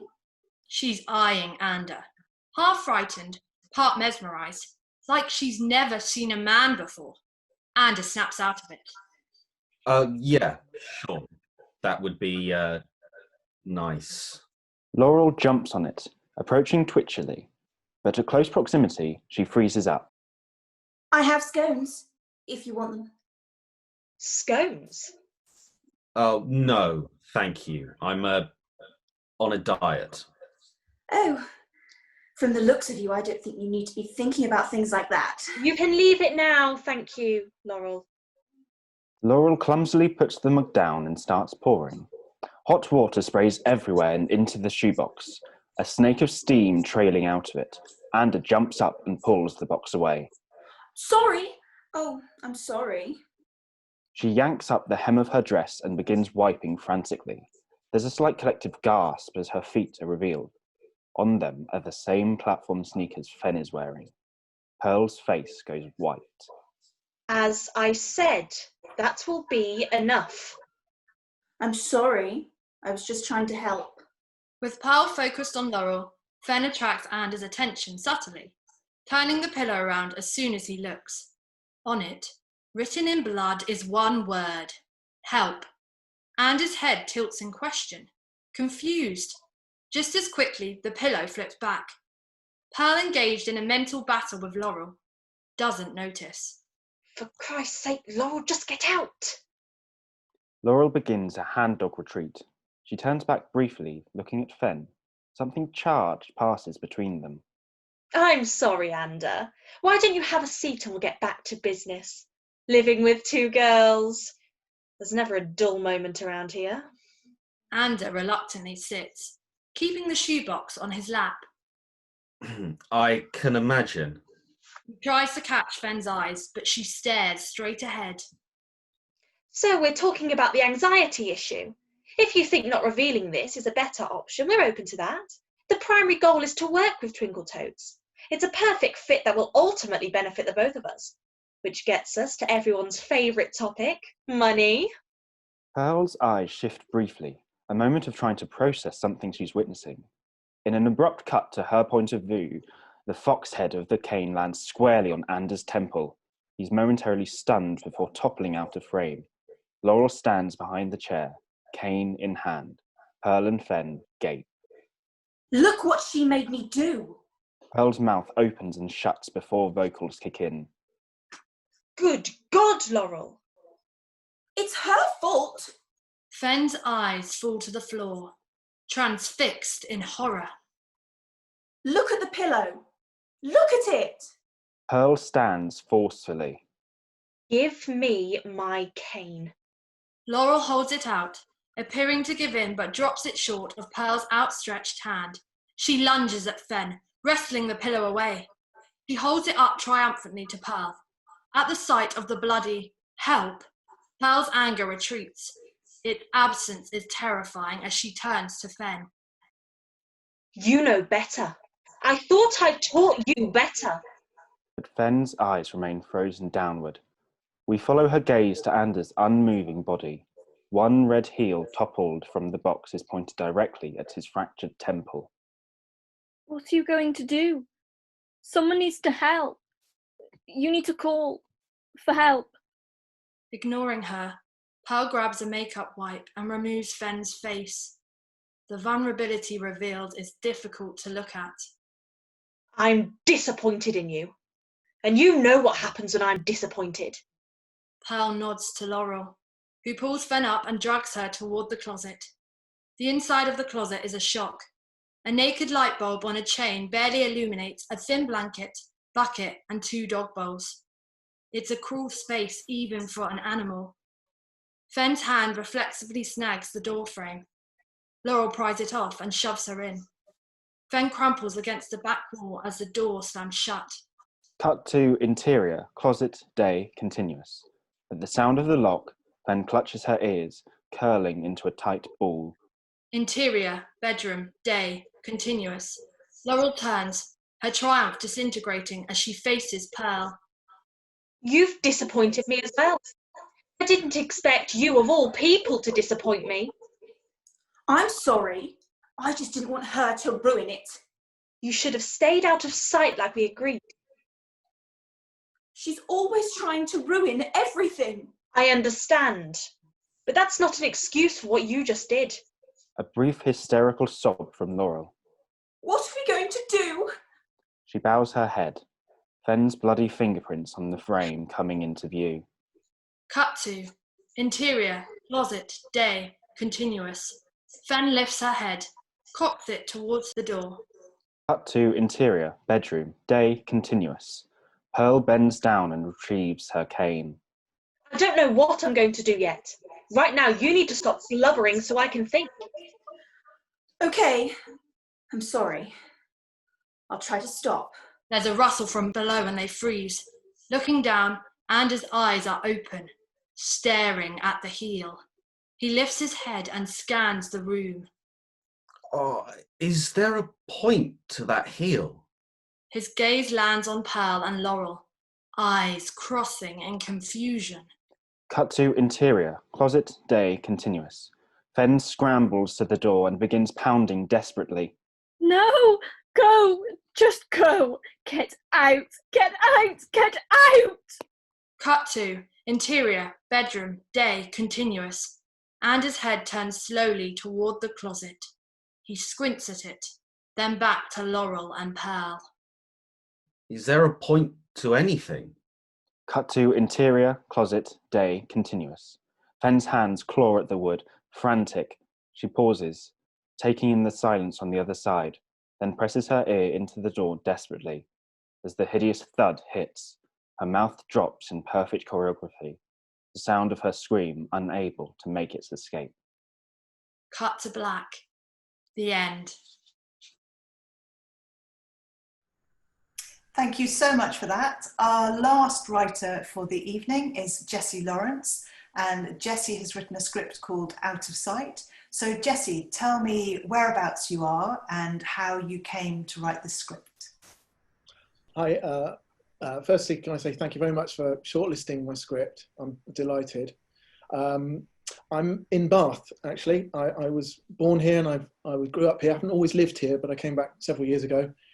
I trained as a director originally, and in the last few years I got into screenwriting, and I've discovered that I have a huge passion for it because it enables me to talk about the things I care about, basically. Out of Sight was a script that I first drafted back in 2016 during the run-up to the EU referendum. And I recently redrafted it this year because, well, for this competition, and also because I felt that the issues I was trying to address still hadn't gone away. What moved me to write the script was seeing thousands of refugees trying to make their way across the Mediterranean in flimsy dinghies. As we know, many of them tragically drowning. And as they fled war, poverty, in search of a better life. And concurrent with that was a rise in anti-immigrant rhetoric during the run-up to the referendum. Another thing that fed into the writing for me was my experience of editing a number of short films for a charity which campaigned against modern slavery. And that work gave me an insight into just how vulnerable migrants are to being exploited. So they're vulnerable because they don't know our labour laws, they don't know their rights often, and they may even be being prevented from speaking out about any exploitation through the use of threats and so on. So there are groups that don't really have a voice. And what I'm seeking to do with Out of Sight really is invite the audience to consider these individuals as people with histories, imaginations, and needs like us, and arguably in some cases, perhaps with needs that are greater than ours.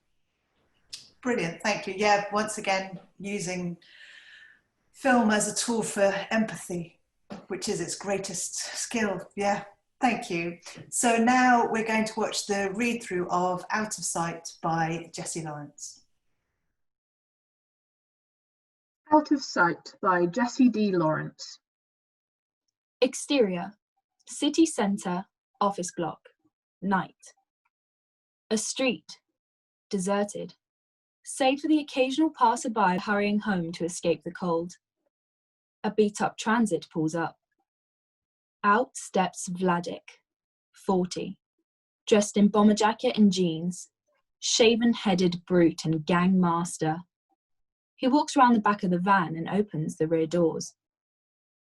Out clumber 5 migrant workers, each carrying cleaning equipment. They are Ling, 25, a stocky Uyghur lad dressed in jeans, trainers and a hoodie. Ishtar, 45, a short, rotund Syrian lady wrapped in skirts, shawl and a headscarf. Hazara, 18, an Afghan teen, sporting tracksuit and downy moustache. And Dashiri, 22, a slender Albanian young woman dressed in denim. They look exhausted. Last to exit is Berhan, 30, Eritrean, tall and handsome, dressed in a threadbare suit and shirt, no tie. He has a dignified air, reminiscent of Barack Obama in his prime. He heaves a cleaning trolley laden with kit from the van, then follows the others over to the building's main entrance. We go with Berhan. As he walks, he turns to address the camera, i.e. us, the audience, directly. He speaks with a certain urgency, but in a whisper so that Vladik will not hear. Berhan talks to camera. We work for Vladik.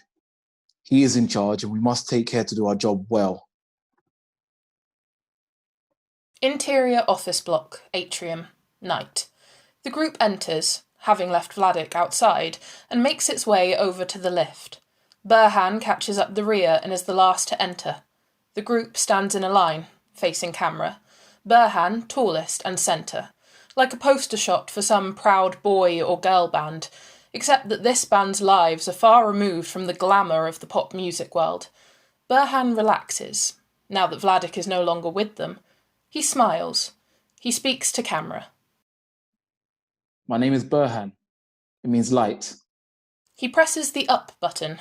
We stay framed on the group as the lift doors close, and the lift begins its ascent. We hear the rising whir of its motors as it climbs. Burhan introduces his companions, indicating each in turn, again to camera. This is Ling, Ishtar, Hazara, and Dashuri. Each member of the group stares defiantly into camera, histories of struggle and trauma etched on their faces, except for Burhan who, although, like them, also exudes the charm and charisma of an MC. We hear a ping, followed by the sound of the lift doors opening. The group exits. Cut to interior toilets, night. Ling, shoulders hunched, mops the floor. We hear Burhan's voice. While you sleep, we clean. Before, we led different lives. Ling pauses to rinse his mop. Burhan, voiceover. A farmer. We see Ling, still rinsing his mop, reflected in the thin film of water on the floor. Suddenly, the image disappears in ripples as the mop splats back down. Cut to interior corridor, night. Ishtar hitches up the hem of her skirt as she vacuums. Burhan voiceover. A nurse. Cut to interior office, night. Hazara, dusting shelves of neatly labelled files. Burhan voiceover. Grocer. Cut to interior conference room, night. Dashuri, poised balletically on one leg, reaches to polish the centre of a large mahogany table. Burhan voiceover. Dancer. Cut to interior lobby, night. Burhan, standing next to a water cooler, empties a waste bin into a bin bag. He addresses us casually, as though what he has to say should come as no surprise. Burhan to camera. I taught political science at the University of Eritrea. Burhan carries his bag over to his trolley and wheels it out of shot. Interior lift, night. Enter Hazara, Ishtar, Dashuri and Burhan. None of them seem to notice that Ling is missing. Burhan presses the up button, the sound of the doors closing, the lift ascending. Burhan looks at us thoughtfully, as though what he is about to say may not sit well, or even be believed. Burhan to camera. I was targeted by the authorities for my opinions. I had to flee. Ping! The sound of the lift doors opening. All four exit. Interior office, night. Hazara, dusting again, someone's desk. Burhan, voiceover. We've all had to flee something, left behind our families, our friends, our homes. Hazara's duster flicks over a framed family photo. A wealthy-looking, clean-shaven man in his 40s. His wife, their two straight-teethed beaming kids. Hazara leaves the office, hitting the light switch as he goes, and is lost in darkness. Interior lift, night. Enter Ishtar, Dashuri and Burhan, without Hazara. Again, none of them seem to notice him gone. Burhan presses the up button, sound of the doors closing, lift ascending. Burhan grins, a twinkle in his eye, and becomes suddenly enthused. Burhan to camera. My secret passion was the Enlightenment, the pinnacle of Western thought, the age of reason, the freedom from superstition. Light over darkness. Lights inside the lift flicker ominously, as though hacked by some malevolent supernatural force. Burhan coolly raises an eyebrow. Ping! Sound of doors opening. All three exit. Interior, open plan office, night. Ishtar, vacuuming again, back and forth, mid rows of vacant desks. Every so often she disappears behind a partition, only to re-emerge, still vacuuming. Burhan, voiceover. I think about the Catholic, George Berkeley, who who said the independent existence of things outside of perceiving them is mere conjecture, impossible to prove, and therefore meaningless. Ishtar disappears behind a partition. Interior lift. Night. Enter Dashuri and Burhan, without Ishtar. The only two left. Burhan presses the up button. Sound of doors closing. Lift ascending. Burhan to camera. You've all come through the cinema kiosk, where you've bought your drinks and your popcorn. Now you sit comfortably watching the screen. But is the kiosk still there? Can you prove it? You'll say, yes, only have to go there to see it. Right. But can you prove it's still there? Right now, from your seat, as you sit watching me on this screen. Ping! Sound of doors opening. The two of them exit. Interior, corridor, night. Dashuri saunters off down the corridor, polish in one hand, cloth in the other. Burhan steps into frame. Over his shoulder, we watch her go. Burhan, voiceover. Interesting problem. How to ensure the existence of things unseen. Dashuri turns the corner at the far end and disappears from view. Interior lift. Night. Enter Burhan, alone, now that all of his co-workers have gone. He presses the up button, sound of doors closing, lift ascending. He stands quietly, head bowed, lost in thought. He seems despondent. Ping! Burhan looks up, waits for the doors to open, then exits, pushing his trolley. Interior, penthouse suite, night. Burhan stands clutching his bin bag, gazing out at the city panorama laid before him. We see his face in close-up, reflected in the window, superimposed over city lights. He appears sad, lost. Then he half smiles, as though he has finally come to terms with something. An acceptance. Burhan, voiceover. God sees all things, even cleaners, like me. Still with Burhan's reflection, we see him take one last look at the view, then turn, walk away, and disappear. We are left watching the first glow of dawn on the eastern skyline. Burhan's voice reassuring us. It's okay. The kiosk is still there. Interior ground floor atrium. Day. Suited office workers arrive in droves. The morning rush. Each, in their way, readying themselves for the day ahead. As they gather before the lift and wait for it to arrive, we hear Burhan's voice, questioning, challenging us one last time. But what if God does not exist?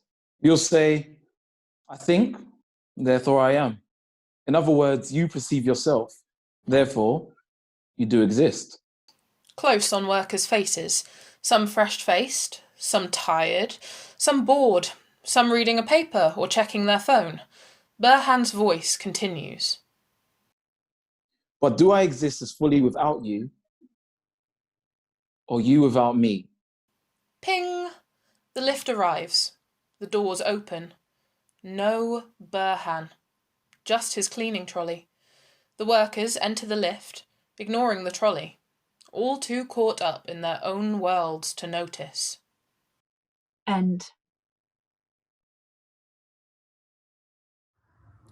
Hello and welcome back to our lovely judges. Those were great. Thank you so much to all of our readers from the Bath Bar University and to Mark Langley, who was their director. Now, we'd really like to know what you think. So if you could please click the link below and vote for the script which you think should win the £5,000 cash, £1,000 worth of hire kit from Visual Impact, an amazing enamel IMDb badge, usually only reserved for IMDb employees, and I don't know if you can see it in my light, the lovely actual award, which I will have to put in the post this time, obviously, I'm afraid. So if our judges are split 50-50, or have two scripts which they think are equally as brilliant, then your vote can tip them over the edge. So do please tell us what you think. And welcome back, our lovely judges. If you could unmute yourselves, please. And so our judges are going to speak a bit about all of the scripts. And Andrea, you are going to start us with talking about A Bed for the Boy. I am indeed. I'm really thrilled actually to be talking about this. I mean, I think all of us will say we were really, really impressed with the standard this year. Scripts were great. We had a really great time listening to them and watching them, and so congratulations to everybody, I think, really. Simon's script, we were so impressed by how complete his storytelling was in the script. I mean, he set up a lovely, what seemed to be a really simple problem in that first act, where there was the dad who had to get the sofa home without any transport, you know, because basically he wanted to give his boy a bed. And that seems so simple, but actually this script was deceptively deep, because it wasn't just about getting the sofa home. It was about the relationship between the dad and the boy, and the dad wanting to be a really good dad. It was beautifully realized. It was very tender.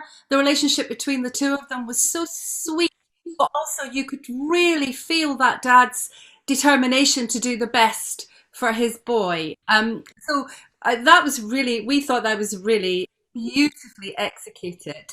And then he brings in the obstacle and they get to the park and they meet the boys, the gang, and the sofa gets trashed, and you totally feel his despair, you know. So that's no mean feat to do that in a short film, actually, to take us with a character that we haven't known for very long, really, in terms of like, what, 8 minutes, 9 minutes, and to suddenly go, oh my goodness, please, come on, get home. You know, you're really, use that kind of, a bit of a cliche, this term, but you know, when you're a screenwriter, you hear it all the time. We were really rooting for the dad and really wanting him to succeed.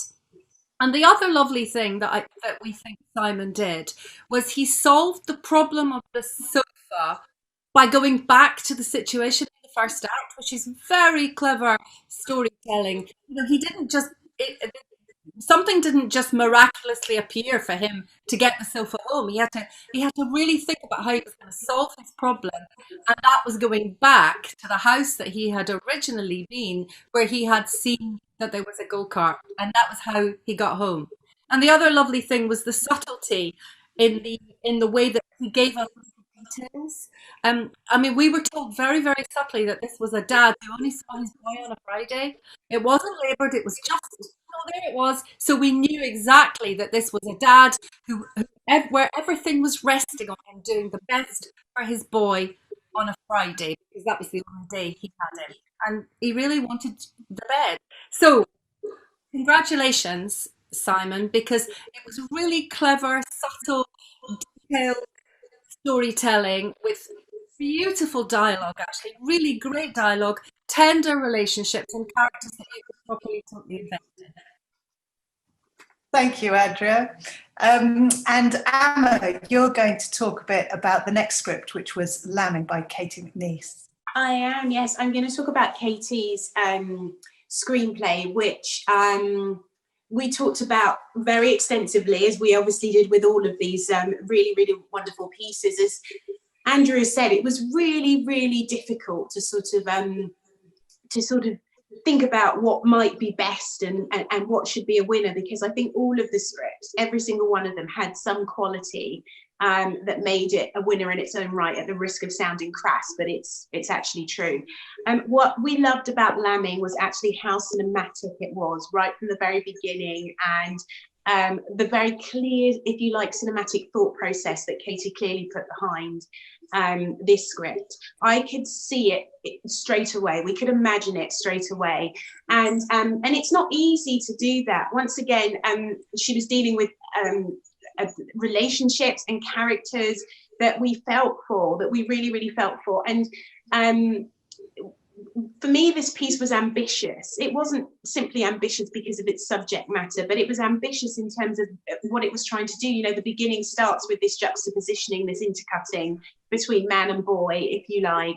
You could see the imagery that she was creating. You could see that Katie thought about themes. She thought about metaphor.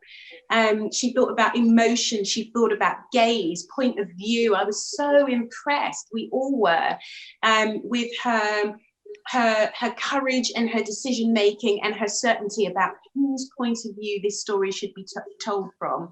I'm always particularly moved by maternal paternal stories. This for me was a paternal story as much as anything else, about a man's relationship with his father as well as his new child, and we just found that completely beautiful. So it's in a short, again, it's not always easy to have that kind of vision where you are thinking about metaphor and you are thinking about themes, as I've said before. And it was just for me so moving, in a sense that, you know, when this is shot, it won't be style over content or content over style. You will end up with this sort of balance of both. And with my director's hat on, I couldn't help, you know, being able to envisage all of that. So, you know, once again, congratulations to Katie, because this is a great script.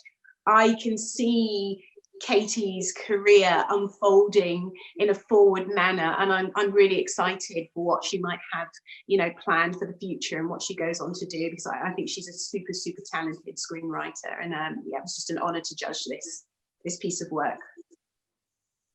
Thank you so much, Emma. How to Hire an Escort was our next script, and Andrea and Amma are going to feed back on this one. Oh, who's going to start? I'll let you start, Andrea. Okay, I'll start.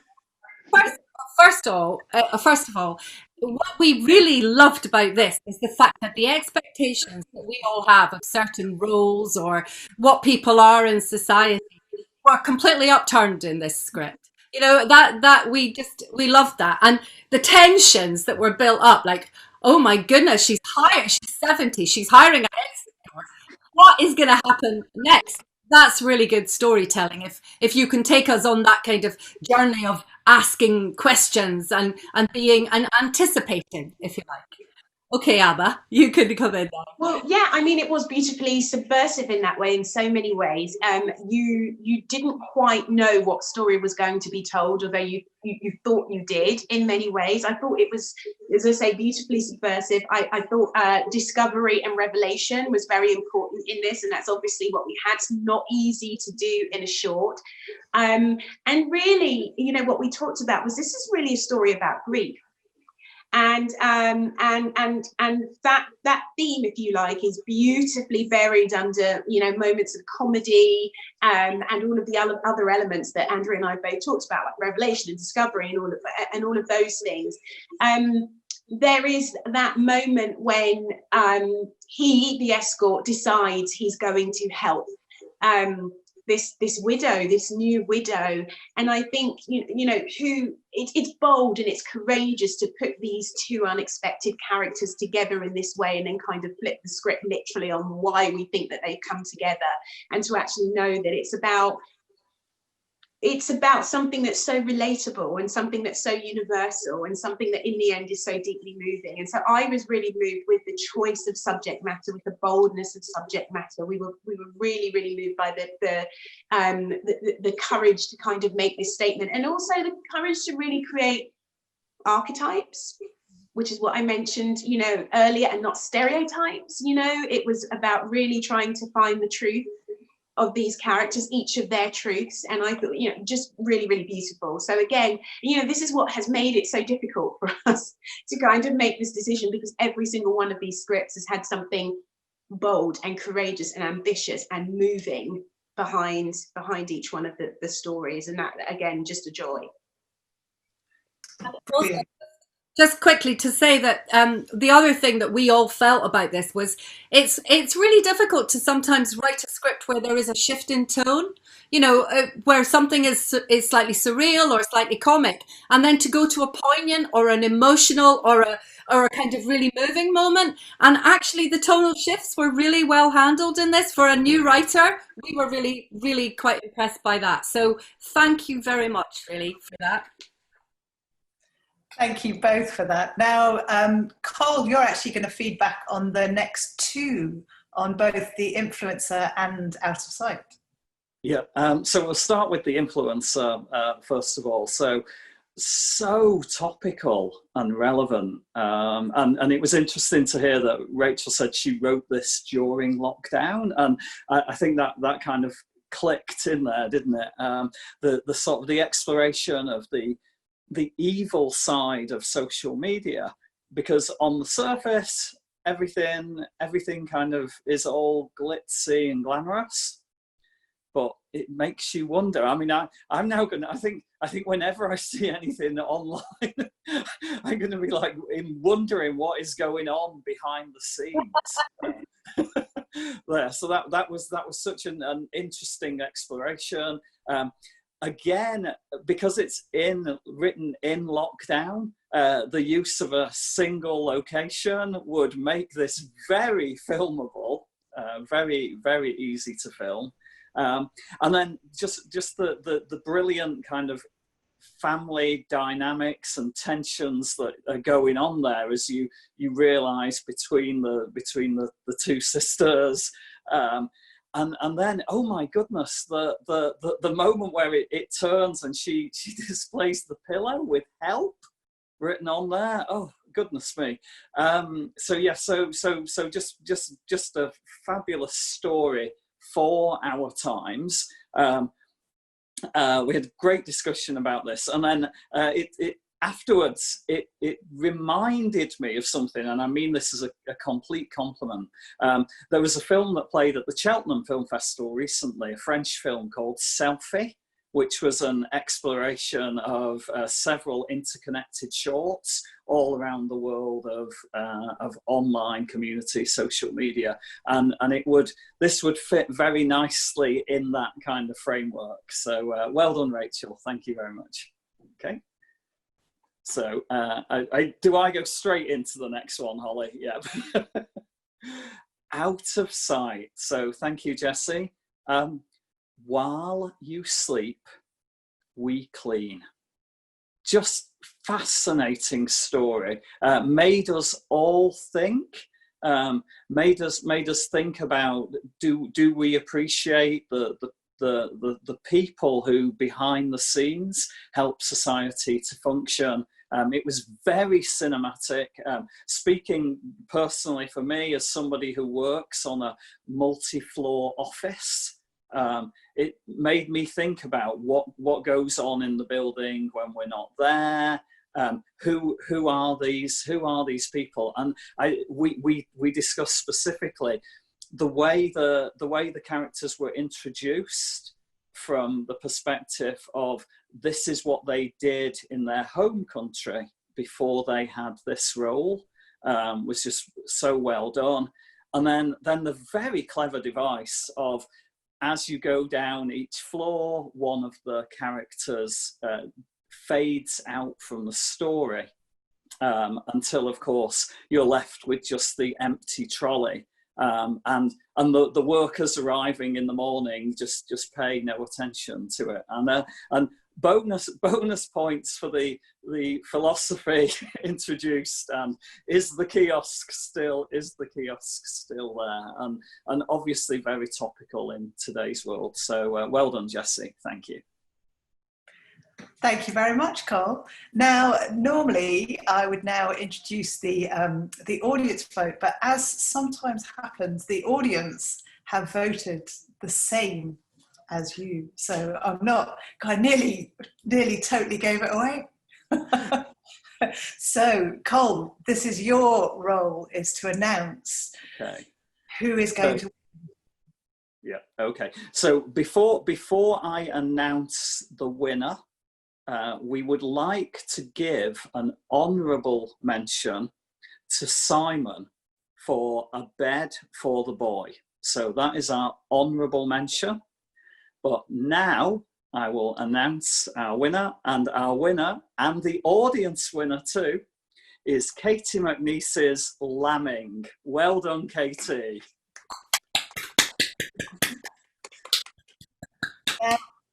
Hopefully, I'm going to try. Here she is.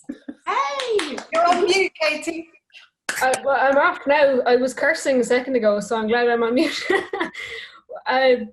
Wow, thanks a million. Wow, this is amazing. This is so cool.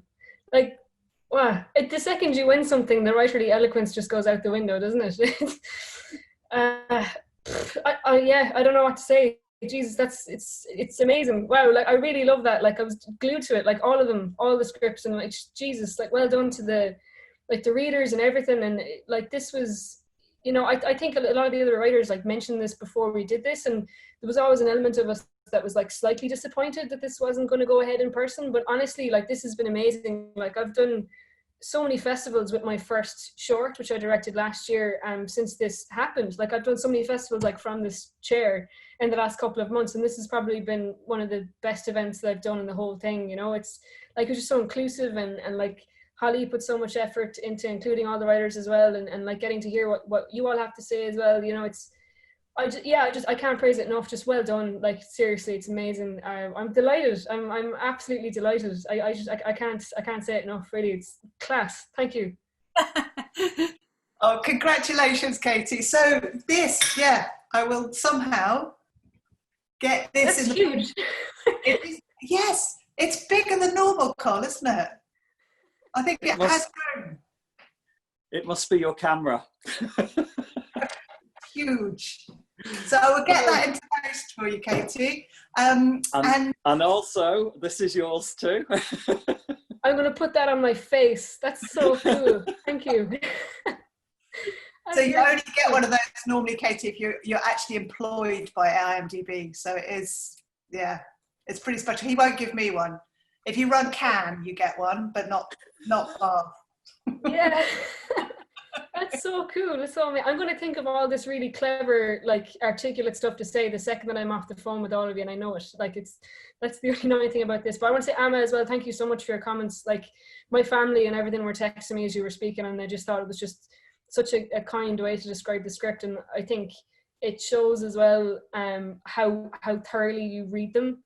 You know, like a lot of the times, like I've done a lot of writing competitions, and like you either get shortlisted or you don't, but like you're never really confident, like are people actually reading my work and are they taking the time to read it? And I think like my window right now is covered in post-its. I'm doing a lot of pitching competitions trying to raise money to film Lambing, and like I think I don't know actually if I could send you my treatment or not, but like what I keep emphasizing with this story is that it's not just a film, it's a social issue, and it's so important to me. And like as I said when I was chatting to Holly the other day, like it's very, very hard to empathize with something that you can't see and you can't understand. And I think especially as a young filmmaker, like all you want to know is that someone's listening, like, and that sounds kind of on the nose, but you know what I mean? For someone to actually read the script, to have people actually read it aloud, I mean, like the script isn't about me, it's about intersex babies and how they're treated. And that it means I would hope it would mean an awful lot to them as well. And if this film gets made, I mean, there's no way that the three of you and Holly as well and the students that read the script, there's no way that you're not involved in bringing that to life. So just thanks from them as well, you know. And again, that sounds totally on the nose, but I mean it really. I do. I just think it's such an important story, and like anyone or anything that can help to bring it to life is just, it's amazing. Like it really is. Oh, Katie, it was an absolute pleasure. I mean, we talked about it for a long time, as I said, with all of the others, and it really is such a great script. You're clearly a talent. That is not in doubt. I absolutely, I think we all believe this film will get made, and hopefully the money that comes with this award will help that. It's an important story, but you know, you have done with your film what all good film does, which is you've made us walk in the shoes of somebody whose life we may never sort of intersect with, without you telling this story, and that's a really powerful thing. That gives you a lot of power. And obviously with power comes responsibility, but also the ability to give us fun and entertainment. And it was a beautiful, beautiful script to read and to listen to the actors, you know, read it as well. And just huge congratulations. Just know that you have a future ahead of you, and just keep doing what you're doing because you're talented and we need you. Thanks as well. And like, I actually have to mention, I do have producers on board for this as well. I met two lovely guys on the festival circuit with my first film, Greg and Ronan. They're from Carbonated Comet, and they've been on board the last few months, really just because the biggest thing with me is like imposter syndrome as well, because I haven't any technical training. Do you know what I mean? I did one short by this absolute seat of my pants, and it's kind of that self-belief is what you need as well, and they're really drilling that into me, you know. So to have two guys who had never heard about intersex, because I find sometimes, and not all the time, the only people who take an interest in these stories are people who are directly affected by them. So maybe it's like a woman who's found it really hard to break into the industry, or maybe it's like myself, like I'm part of the LGBT community, but I don't know an awful lot about intersex, or at least I didn't when I first started this, but the guys didn't either, and they completely immersed themselves in it. And I just like that, again, like it keeps coming back to like empathy, doesn't it? Like when you've got someone. No, it does. It comes back to empathy, and I'm not sure about Andrea will tell you herself, but I certainly didn't have and do not have any formal training, and I'm not sure if Andrea has, but it's great. It's wonderful if you have it, but it's not. You know, nothing is going to stop you if you don't have it. So clearly, and imposter syndrome, I don't know if it ever goes away, to be honest with you. You have to make it your friend. And also, a lot of people say that, yeah. you learn as you go. Every time you write a new script, you'll learn something else, something new. You know, it's a constant evolving learning process, and we are all absolutely convinced we are going to get found out. Trust me. And as far as making it goes, Katie, we give you £5,000 cash, £1,000 worth of hire kit, and you have to make it. I'll think about it. Not a choice. I am going to be a bit lenient because we're under lockdown. So normally you have to make it in time for the November festival, which I realise is a mammoth pressure. But yes, no, Col's saying I can't be fierce about it this year. Because obviously when you're being locked down, it's not possible to make it. But I will be sending you the money and the contact for Visual Impact so that you can find out how to get that kit. And I've got to wrap it up, I think, and say an enormous thank you to everybody. So thank you, Andrea, thank you, Col, thank you, Amma, congratulations, Katie, thank you to all the other writers, thank you to the 164 people who submitted all their scripts, thank you to all the students for their performance, thank you to Mark Langley for directing them, thank you to Alistair for the tech, thank you to Col always for supporting the award and being the person behind it. And thank you all for watching. If you would like to submit your script next year, we have now opened the 2021 IMDb Script to Screen Award. So go to filmbath.org.uk if you would like more information about that. And thank you all for coming. Thank you. Yeah. Well done, Katie. Thanks a million.